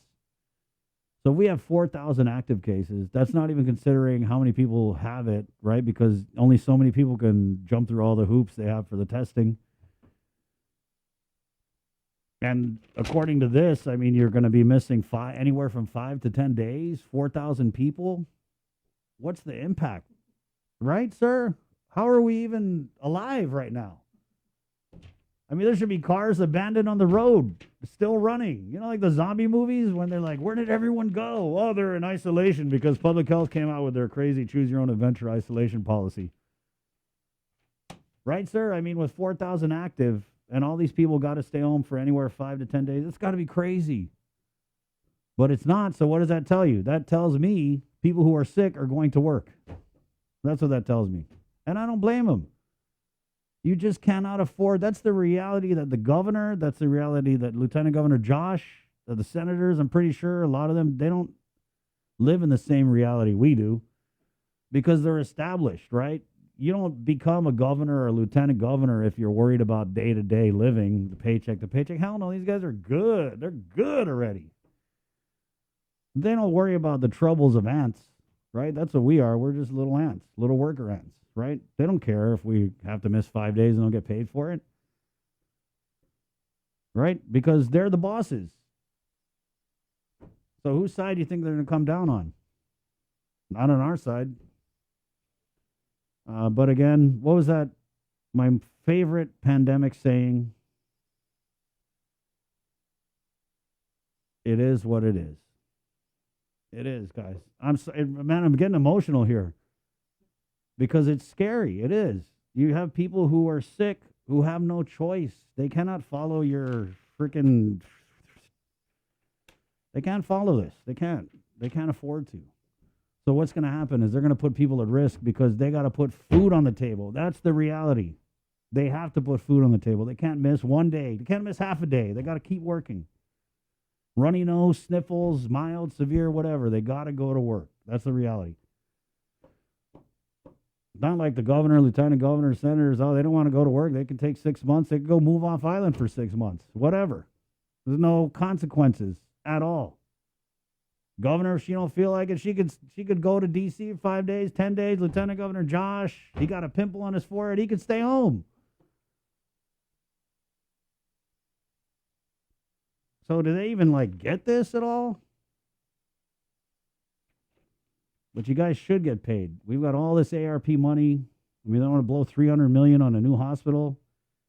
They really need to do something to, I mean, there should be like a one-time payout. If you've been exposed to COVID-19 or come into close contact with someone who's a known positive, you're eligible for, $300, $200, $500, something. You know what I mean? Something. And I'm sorry if that's going to interfere with your whole election payout plan. I mean, then you could turn this into a win. You could. How many people have come into close contact? How many people have had to miss work because of COVID? Oh, boy, that would use up all the money, though. And they got plans for this money. They do. It's 9:12. Sorry, guys. This just hit close to me because, I mean, you know, I can't afford to miss 5 days. You can't. It's above step. What if you're above step higher? Where does this, how many days you got to isolate if you're above step? Okay, I'm going to take a break. I'll be back with more. Yes, I'm coming back. Oh, man. We're brought to you by Pacific Point, Scalvo Enterprises, IT&E, and Jack in the Box. I don't blame you guys. It's confusing, bro. But it is what it is. So we'll be back. It's 9:13. This is the link. Miss the link. Miss a lot. So don't go anywhere. Good morning. Say hello to the First Hawaiian Bank mobile app. Want a better look at your spending? With Money Map, you can automatically create budgets and manage where your money is going. Know when you have a green light or when it's time to slow down. Maybe cook more meals at home this week. Set your goals, track your progress, and find your way to exactly where you want to be. With Money Map from the First Hawaiian Bank mobile app. It all starts with yes. Do you feel like you're missing out on something? Make life more rewarding with Pacific Points. Earn and redeem points for bill rebates and free load at IT&E, discounts on fuel at Shell, vouchers at Foodies, and United Mileage Plus miles. You can even pay with Pacific Points at IT&E, Shell, and Foodies. Pacific Points. Do more, get more. Mariana's Irrigation and Landscape Superstore. Stop on by and visit our showroom today. We offer everyday low prices on all major outdoor power equipment like bush cutter, chainsaw, power washer, generators, and more. Need service, repair, maintenance? Well, check out Guam's best superstore only at Mariana's Irrigation and Landscape, located in Barragata along Army Drive between Submarina and Besta Market. Call 735-7446 for more information. Now shipping to surrounding islands. Mariana's Irrigation and Landscape Superstore. Get the job done the right way by getting the right stuff at East West Rental Center. With years of experience helping builders, we definitely got what you need. Call 646-1463 or visit us in Upper Tumon. Open Monday to Saturday from 7 a.m. to 5 p.m. and on Sundays from 8 a.m. to 5 p.m. GU Self-Storage, conveniently located near the Harmon McDonald's. We offer affordable rates, online payments, and auto bill pay for your convenience. Plus gate access daily from 6 a.m. to 9 p.m. Call us today at 648-7867 for more information.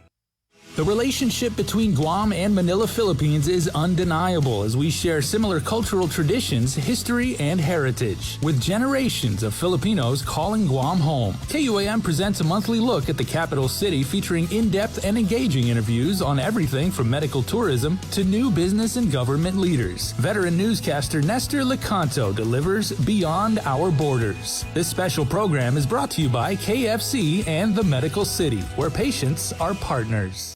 Let us know what's up on our KOM News WhatsApp tip line at 671-727-0094. Share information about what's happening in your town, on Guam or the Tsunami, and what you want us to know. Reach us on WhatsApp at 671-727-0094. We know you're tired of hearing about COVID-19. Some of you are probably wondering whether this is ever going to end. However long it takes, we all have to do our part, including our children, to hold the line. You can protect yourself and your family by getting vaccinated. And if you're already vaccinated, don't let your guard down because you can still give and get COVID-19. And if you're not vaccinated, remember that if you catch the virus, you could suffer more severe complications. At the end of the day, it's the choices we make to protect ourselves, our families, and our community that will control the spread. We know it sounds repetitive at this point, but again, wash your hands, watch your distance, and wear your mask. Together, we have to hold the line. Take in the panoramic beauty of our island each Sunday on the KUM News Instagram with Scenic Sundays. Scroll through the natural beauty of the island on display. Scenic Sundays on the KUM News Instagram is brought to you by Addis Trust and Investment, Location, Service, Trust, and Haagen-Dazs Shops Guam, where every day is made extraordinary.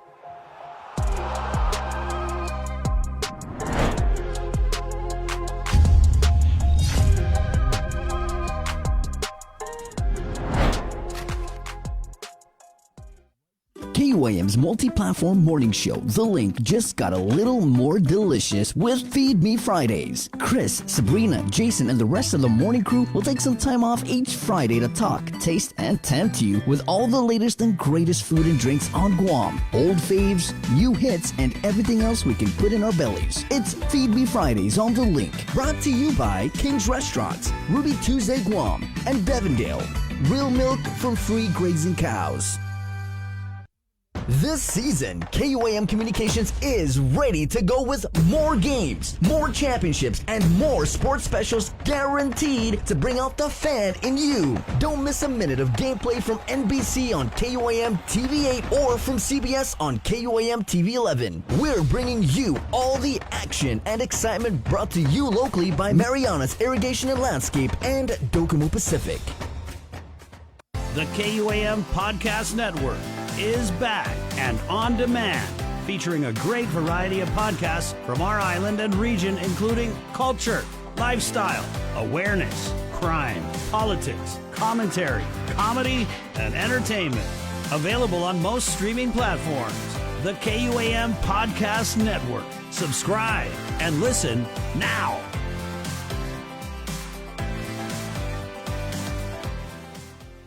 I didn't get screened because I was just afraid of it. I procrastinated. I didn't have any symptoms. I didn't have insurance. I didn't want to know. There were several services that was available to me. I got a mammogram. Colonoscopy. I know in my heart that early detection saved my life. And I just tell people all the time, please go get screened.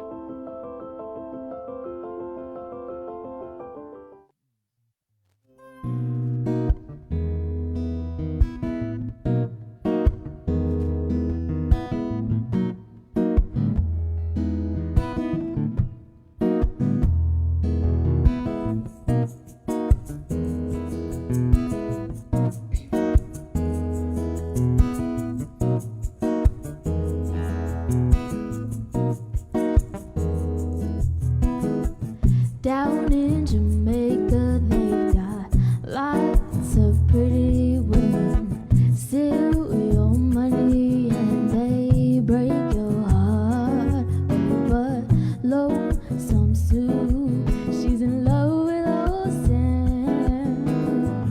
Take it from the fire into the frying pan. On and on, she just keeps on trying.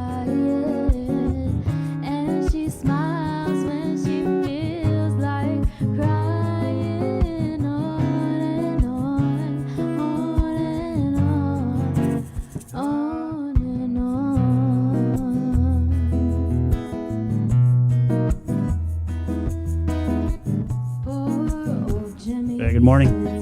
9:21, Tuesday, January 18th. Thank you for joining us. We did have some comments here. Natalia comments, it's because no one trusts the CDC anymore. Wake up. Small businesses are doing that because government's mishandling of the pandemic has already cost so much, including the closure of small businesses. Matcha comments in here. It's easy for the governor and lieutenant governor to not place restrictions, even though the positive cases are literally next to you. But they did not think who are suffering or who are the close contacts or infected ones figuring out how to take leave from work. Having to go back and forth getting tested and over because the governor doesn't want to admit the virus is ridiculously spread out. Preach, Chris, preach. Yeah, I actually I did this like ask me a question thing on my Instagram. And then one of the questions that I didn't get to answer it yet, but someone had asked me why the governor and her cabinet aren't visible during this surge, this Omicron surge.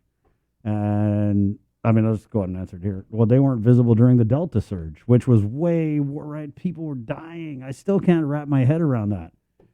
And I don't know the answer to that question, why aren't they visible? But I think what I will say is that they've become very comfortable in the distance that we all have between us during this pandemic. That's what I think it is. I think, they kind of got used to socially distancing, and now they're politically distant, right? I mean, if you look at just what types of communications come down from Adaloop, it's either A, YouTube,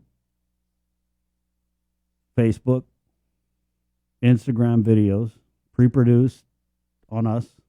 Thank you, taxpayers.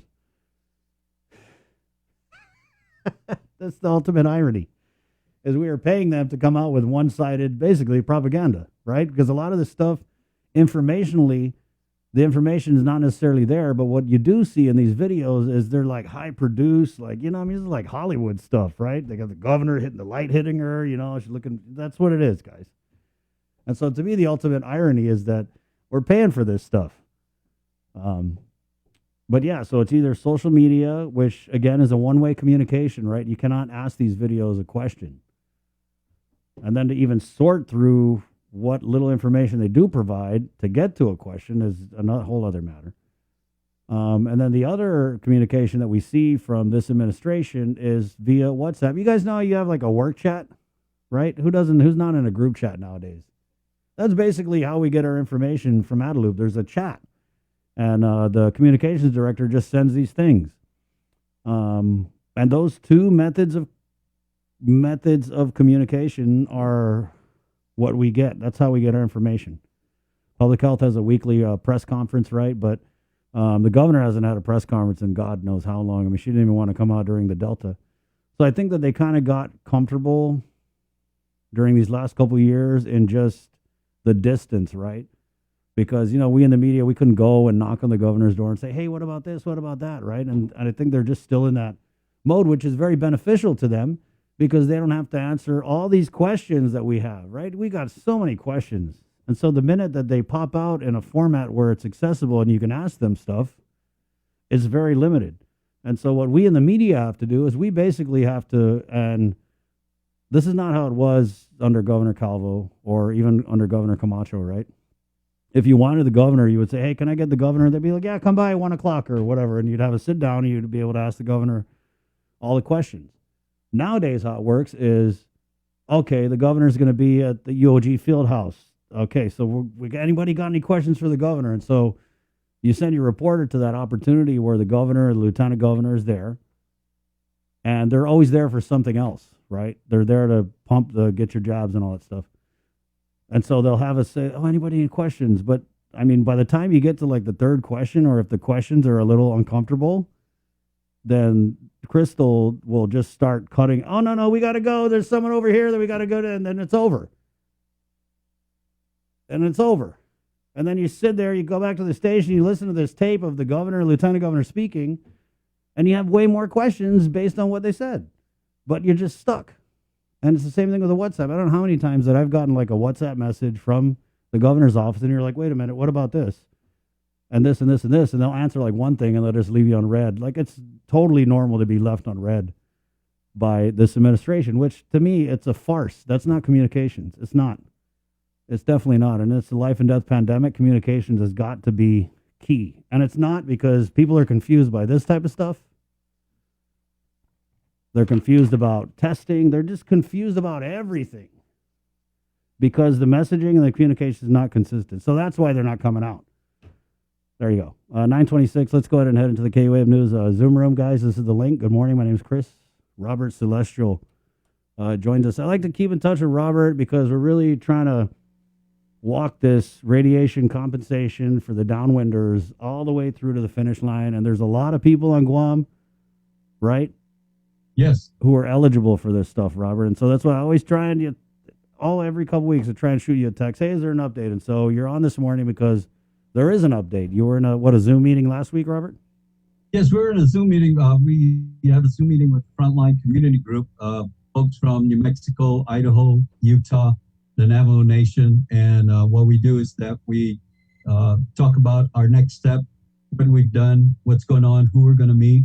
We met with some of them met with Senator Collins. She's going to try and co-sponsor. We did get a couple of co-sponsors in there with Cynthia Loomis from Wyoming and also Congressman Escobar and Congresswoman Meng in the House. So These are the updates. We're still waiting for the CBO, the Congressional Budget Office to score the bill in the House, and hopefully it'll get passed sometime soon. So other than that, I gave you a link where her name is Isra, I believe, and she's advocating to get Texas in the amendment.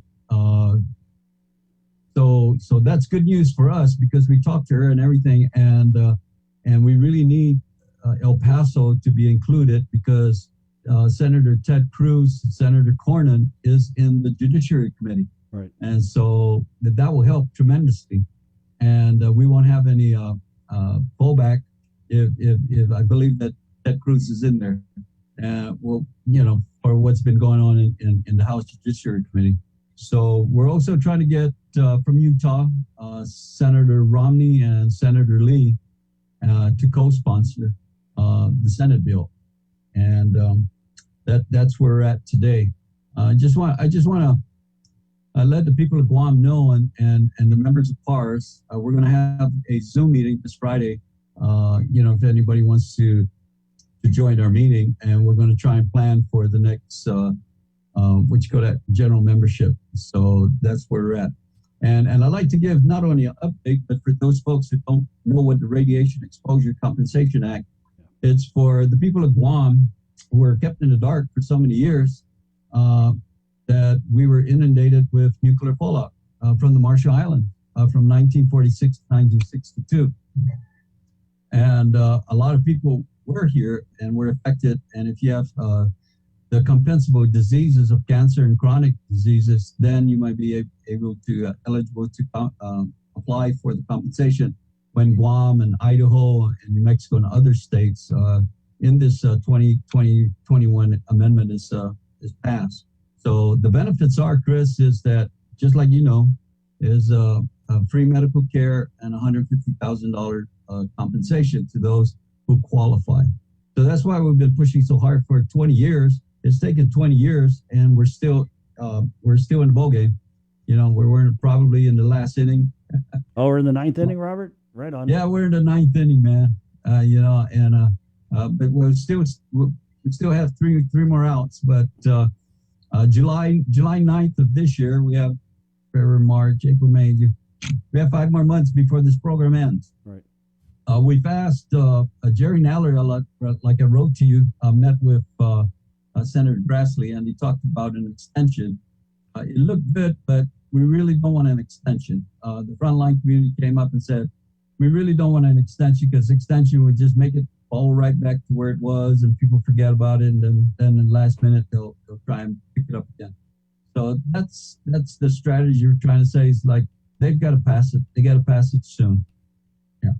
Robert, when you talk about the Congressional Budget Office scoring this measure, right, and then you talk about, El Paso and all these different senators are now wanting to, or we want them to include their jurisdictions. And is it a case of the more, the merrier, the more Congress people that jump on this measure, the better chance it has of passing? Or are you worried at all that that's going to drive the CBO score up to a point where it's CBO score?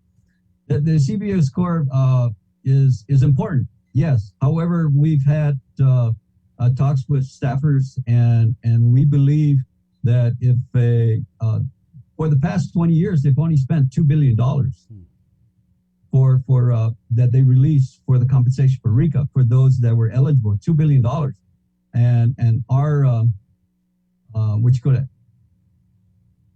our defense, if they say that it's money, then what about all those aircraft carriers and the nuclear bills and everything? Those are in the trillions, and so we're just asking for billions of dollars just for the next 19 years if this thing is passed.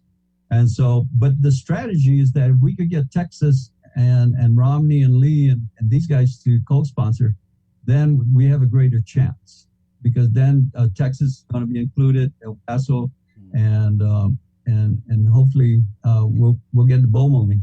Right. Because the House, all we need to do now is just get it passed in the House. Now we're working diligently with the lobbyists there in Congress, And I like to bring up that we hope that Mr. Underwood will help us now that he's with the commission with the president. That's right. Yeah. So what type of assistance do you think former Delegate Underwood would be able to provide? Yes. And so I spoke to him and I said, you really need to address our issue, especially for the health and for the people of Guam. And now that he has the ear of the president, what do you think? Sounds like you got an in. I know. And that's what I'm hoping. I mean, he's in a position to do something for the people of Guam again. Yeah. And that's what we're hoping and praying for. Because we have a lot of different groups out there lobbying for RECA, not just the frontline community groups, and they've been very, very successful. And so we're hoping and praying that we continue on. I mean, we're meeting with so many senators and congressmen there in the United States that some of them, they listen, they say, okay, I'll sign on. But some of them are hesitant. We don't know why they're hesitant, but we'll just have to continue our advocacy. And we're just blessed, Chris, because we don't have a senator. We don't have a congressman that votes. And by the grace of God, we're still in the bill. Right. And they're fighting for us, too. That's really neat. What about our Congressman, St. Nicholas, Robert? Well, I haven't heard from him, so I don't know. I can't, like I said last time, I can't speak for him. Yeah. Do you wish you could, be able to count on his, obviously, right? Excuse me? You do wish you could be able to count on his support for this measure? Yes. Well, he says he supports it, so, that's his take. I like to always try and take the high road and be positive, and hopefully, and I pray. I don't know what his intentions are. Is he going to run for governor? Is he going to continue to run, stay there in Congress? So we don't know.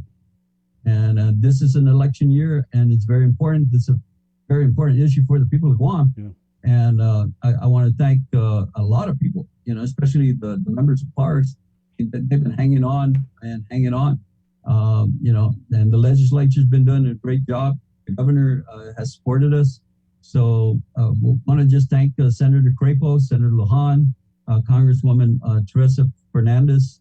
And, we have a lot of good senators and congressmen out there supporting this bill. Right. And we have to keep quiet sometimes, because they always say, Wyoming, Colorado, Idaho, New Mexico, Navajo. And then in the end, he says Guam. He says, what's Guam doing in there? Hey, munga. No. So those are the very interesting things that we have to think about sometimes. Right, yeah. The bigger picture is that we just got to continue to pray, Chris, because I really want this to pass for the people of Guam. Right on. The benefits are important. A lot of people have cancer, a lot of people have died, and it's difficult. And the thing that gets me is that we've been doing this for 20 years, and it's a long time. Yeah, it's a long time to see a lot of people pass over the 20 years that were eligible, and there are a lot of people in the States here in Guam that are eligible to receive these benefits. So that's why we're continuing to fight this all the way to the end. Right. And we thank you, Chris, and KWM and the family, and of course, and praise the Lord that you guys are backing us up, because in the beginning, I tell you what, it was a difficult fight. Right. Robert, can we just go over the compensation, right? So anybody who lived on Guam, I should know it by heart, and I've written this story how many times, but there's a certain time frame, right? Sure. And then there's a certain amount. Go ahead. Exactly. In the bill, it states that anyone on Guam from 1946 to 1962, if you were here on Guam for at least 1 year and you have the compensable diseases of cancer, and it's in the it's online, and you may apply for the compensation if you have those diseases, and hopefully that if Guam's included, you will receive $150,000 and free medical care. And if the individual had passed, then their spouse can apply. And if the spouse had expired, then their children could apply and if the children acquired, then it goes all the way down to the grandchildren. Wow. The grandchildren could apply for the benefit, $150,000. And so that's we just like the last time we were on, we had to fight for a lot of changes, and we did get it. And so we're blessed in that part. I know they should have let you handle the war claims, Robert. Well, I tell you what, I better not say anything. Don't say anything. Don't say anything.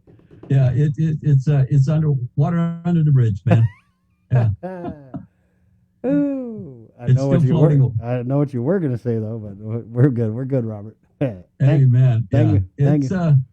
well, let's stick to REPA. A lot of people are going to benefit from this this issue, and we just hope and pray that our leaders continue to fight for us. So that's where we're at. I appreciate it. Thank so you, much. Robert. Keep me posted. Next update, we'll get you back on. I appreciate it. Thank you. Of course, And of God course. bless. You too. Good man, Robert Celestial, Pacific Area Radiation Survivors. It's 9:39. We did have a comment here relative to what I was talking about before we went in with Robert. Well, there's a couple actually. Tony Martinez comments in. Well, Mike starts it off with, "They're too busy with campaigning." Tony Martinez, was it verified that the Omicron is actually here on Guam? It has not been verified yet.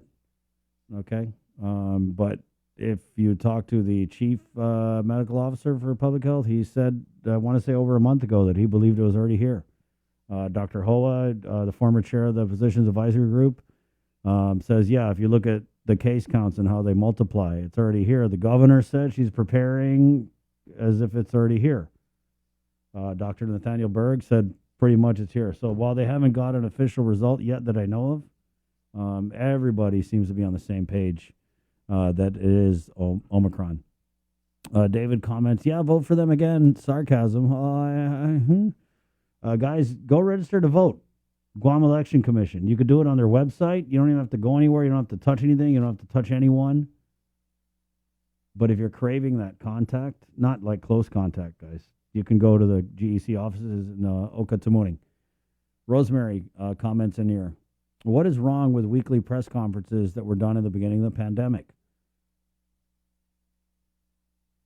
A good leader would talk to the people to allay the anxieties that we are going through. Wow, that's so basic. That's like basic, we want the governor to come out and talk to the people. Not on YouTube. You're not, who's the YouTuber guy, the one that's always boxing? I don't know. I'm too old for this. There's a YouTuber guy, the Logan, Jake Paul, whatever. Yeah, you're not Jake Paul, guys. You're not a YouTuber. You're a governor. Come out and talk to the people. Videos are not the answer. They are a weak form of communication. But, I can understand why they do it, because it's very controlled.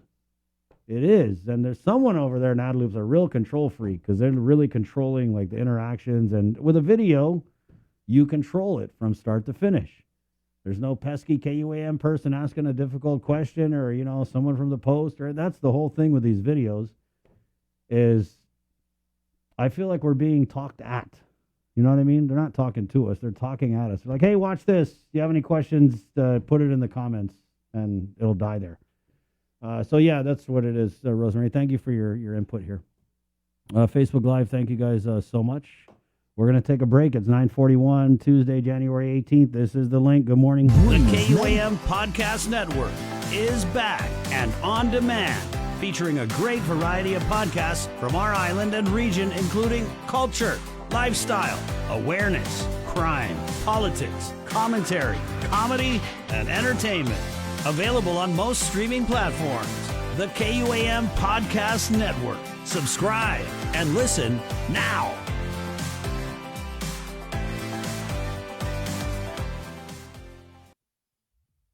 The world of television is more exciting than ever. Don't miss a minute of special presentations from NBC on KUAM TV8 or from CBS on KUAM TV11. Every month, we'll bring you the fun and excitement of award shows and red carpet moments, special series presentations, and other great network programs. Brought to you locally by King's Restaurant, Ruby Tuesday Guam, and Docomo Pacific, giving you more reasons to tune in and turn on. Fall in love with TV again with the best from KUAM Communications. KUAM Communications continues our perpetuation of our Chamorro culture, language, and heritage, with features available to our listening and viewing audience, including streaming of Chamorro music 24 hours per day on Isla Digital Radio on KUAM.com and the KUAM News app. Chamorro News Update, weekdays on The Link and the KUAM News YouTube channel. Conversations about life in our Chamorro language podcast, Cuentos Tapoco, with Kin Conception. Seasonal specials, shows, and other features highlighting the beauty of our language, culture, and history. It's a new era of our continued commitment to our Chamorro heritage. Isla, watch, listen, stream. Viva Isla!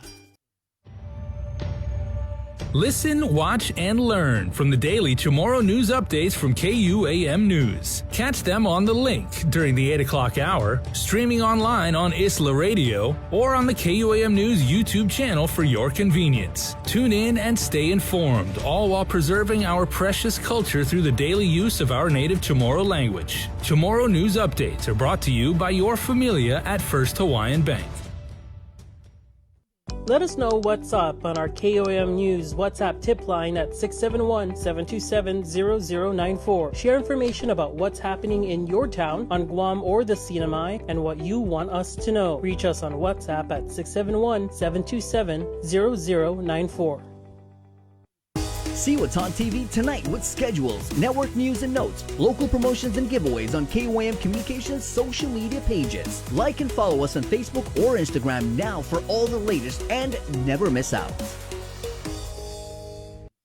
KUAM's multi-platform morning show, The Link, just got a little more delicious with Feed Me Fridays. Chris, Sabrina, Jason, and the rest of the morning crew will take some time off each Friday to talk, taste, and tempt you with all the latest and greatest food and drinks on Guam. Old faves, new hits, and everything else we can put in our bellies. It's Feed Me Fridays on The Link. Brought to you by King's Restaurants, Ruby Tuesday Guam, and Devondale.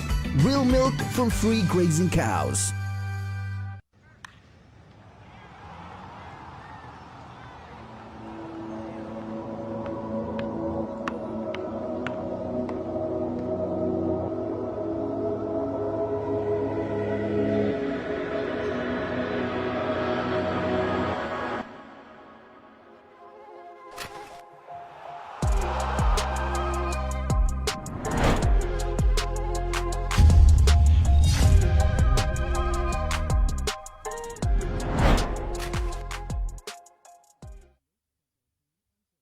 Culture Club returns to KUM Digital and KUM News Weekend Edition, highlighting Guam's young artists, activists, and crafters as they work to protect, preserve, and promote our Chamorro culture. Watch this weekly feature on the digital platforms of KUM News Weekend Edition, brought to you by Hanum, the freshest bottled water made in Guam.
Hey, good morning.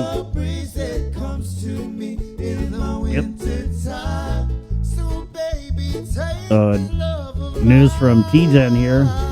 Natalia says the appointment-based line is 10 times shorter than the walk-in line. Why did this change?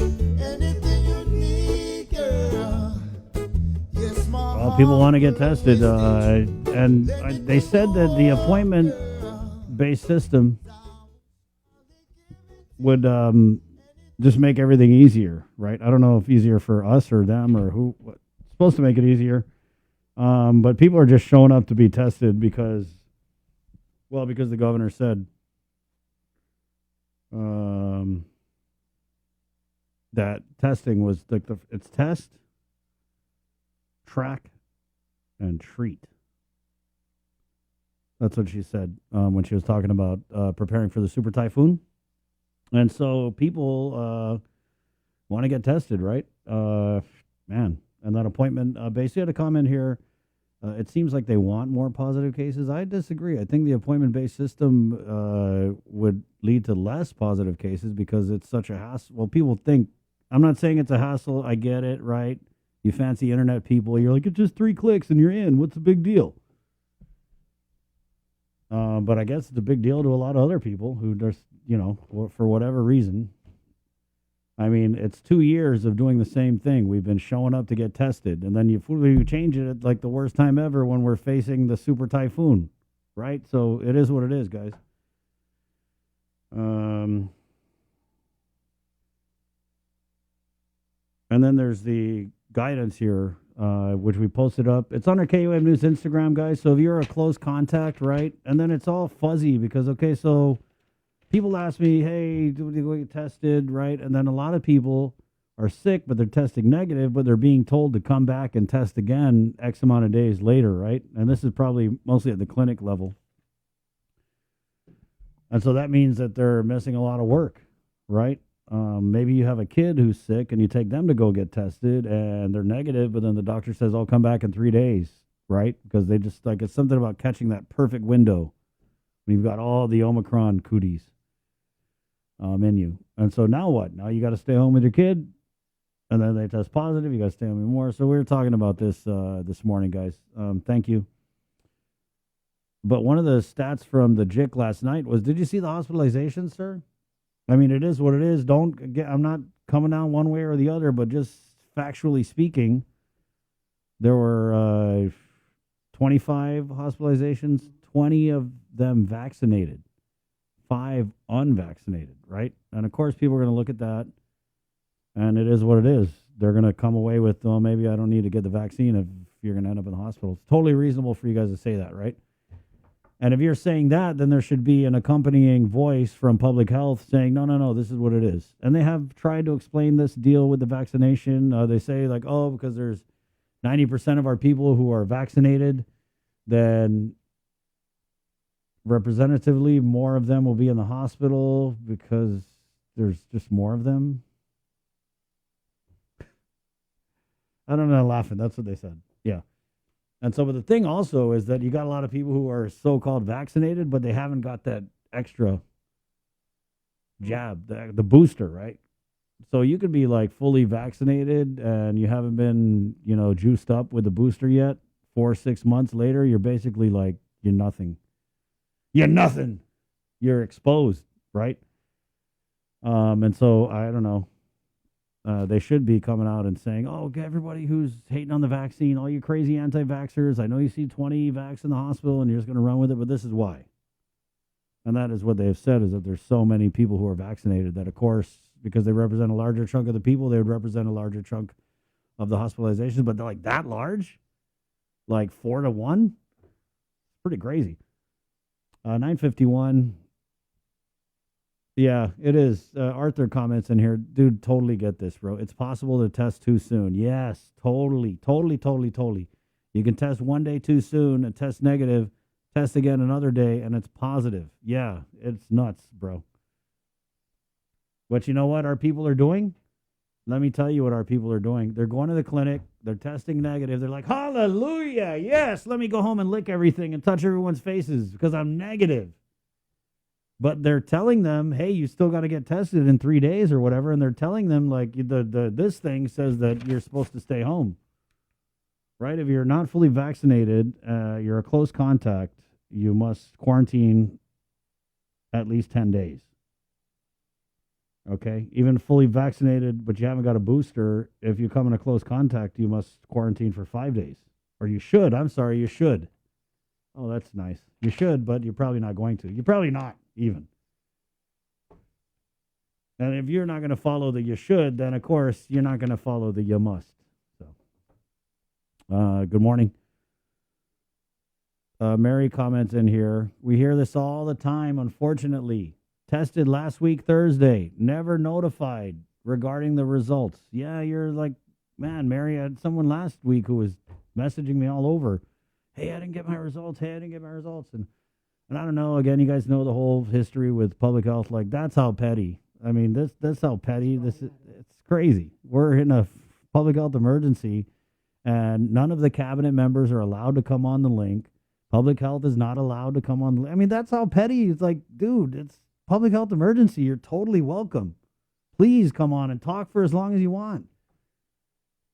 But that's, to me, it means that it must not be serious. Because if it was serious, you would suck it up and you would get out here and you would do your job and explain this and explain that and there's so much explaining to do.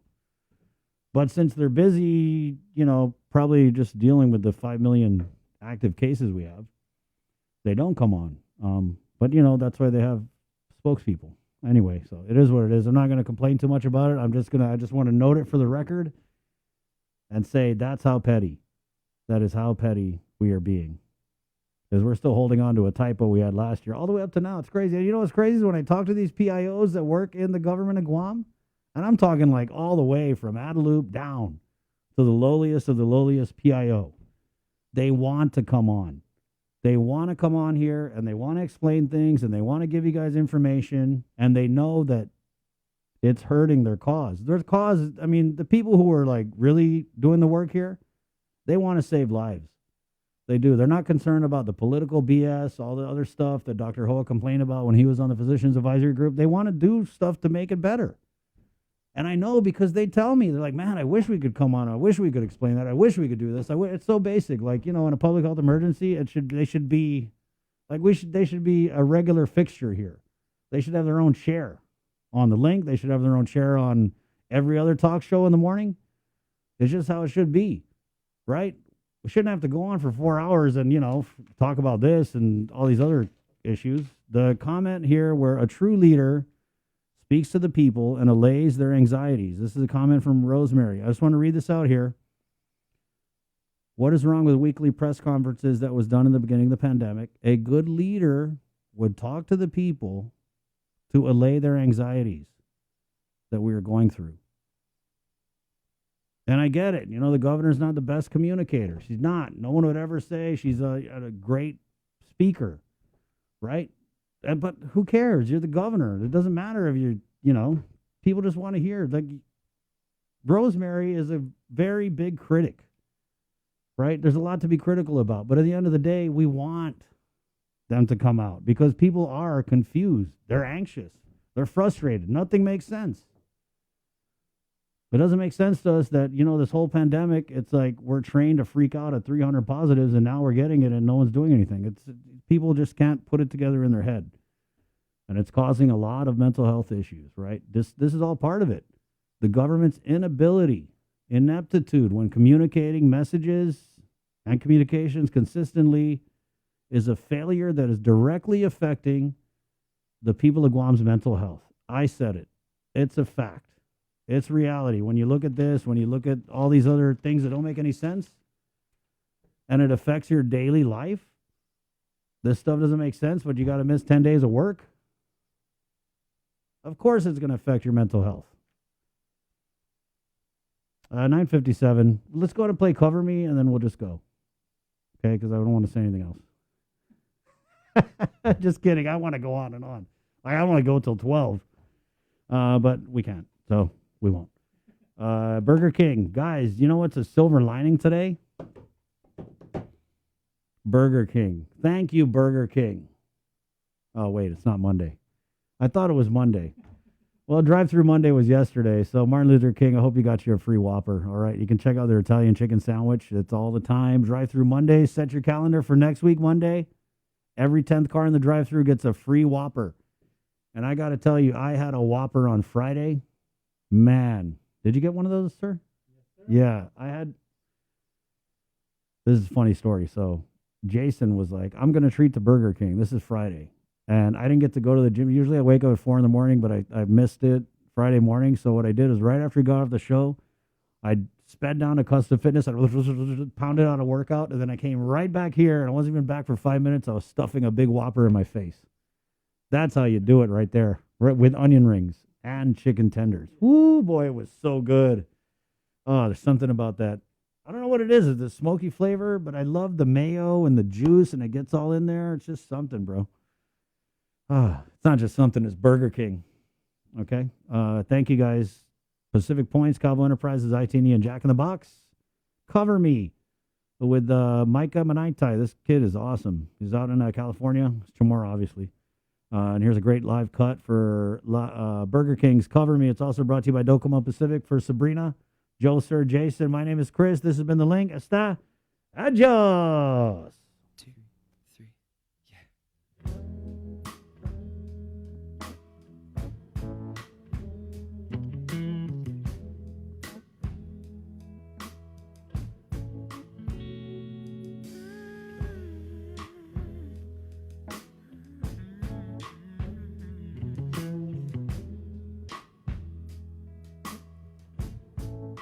She calls me the moon. Brooks that walk across my mind. The streets that might be a vine. There's something special to me. She calls me the moon.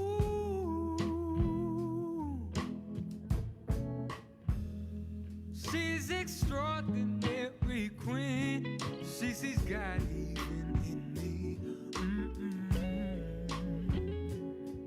There's something special to me.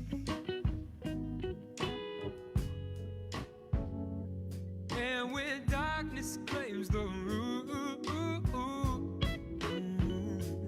I remember when you sang me the blues. And she's shining in a melancholy blue. She calls me the moon.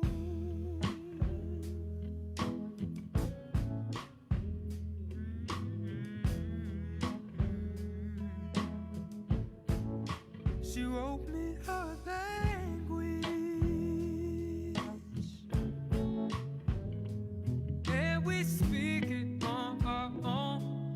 Feeling close when I'm alone. Yes. She's my favorite author. She wrote me a language.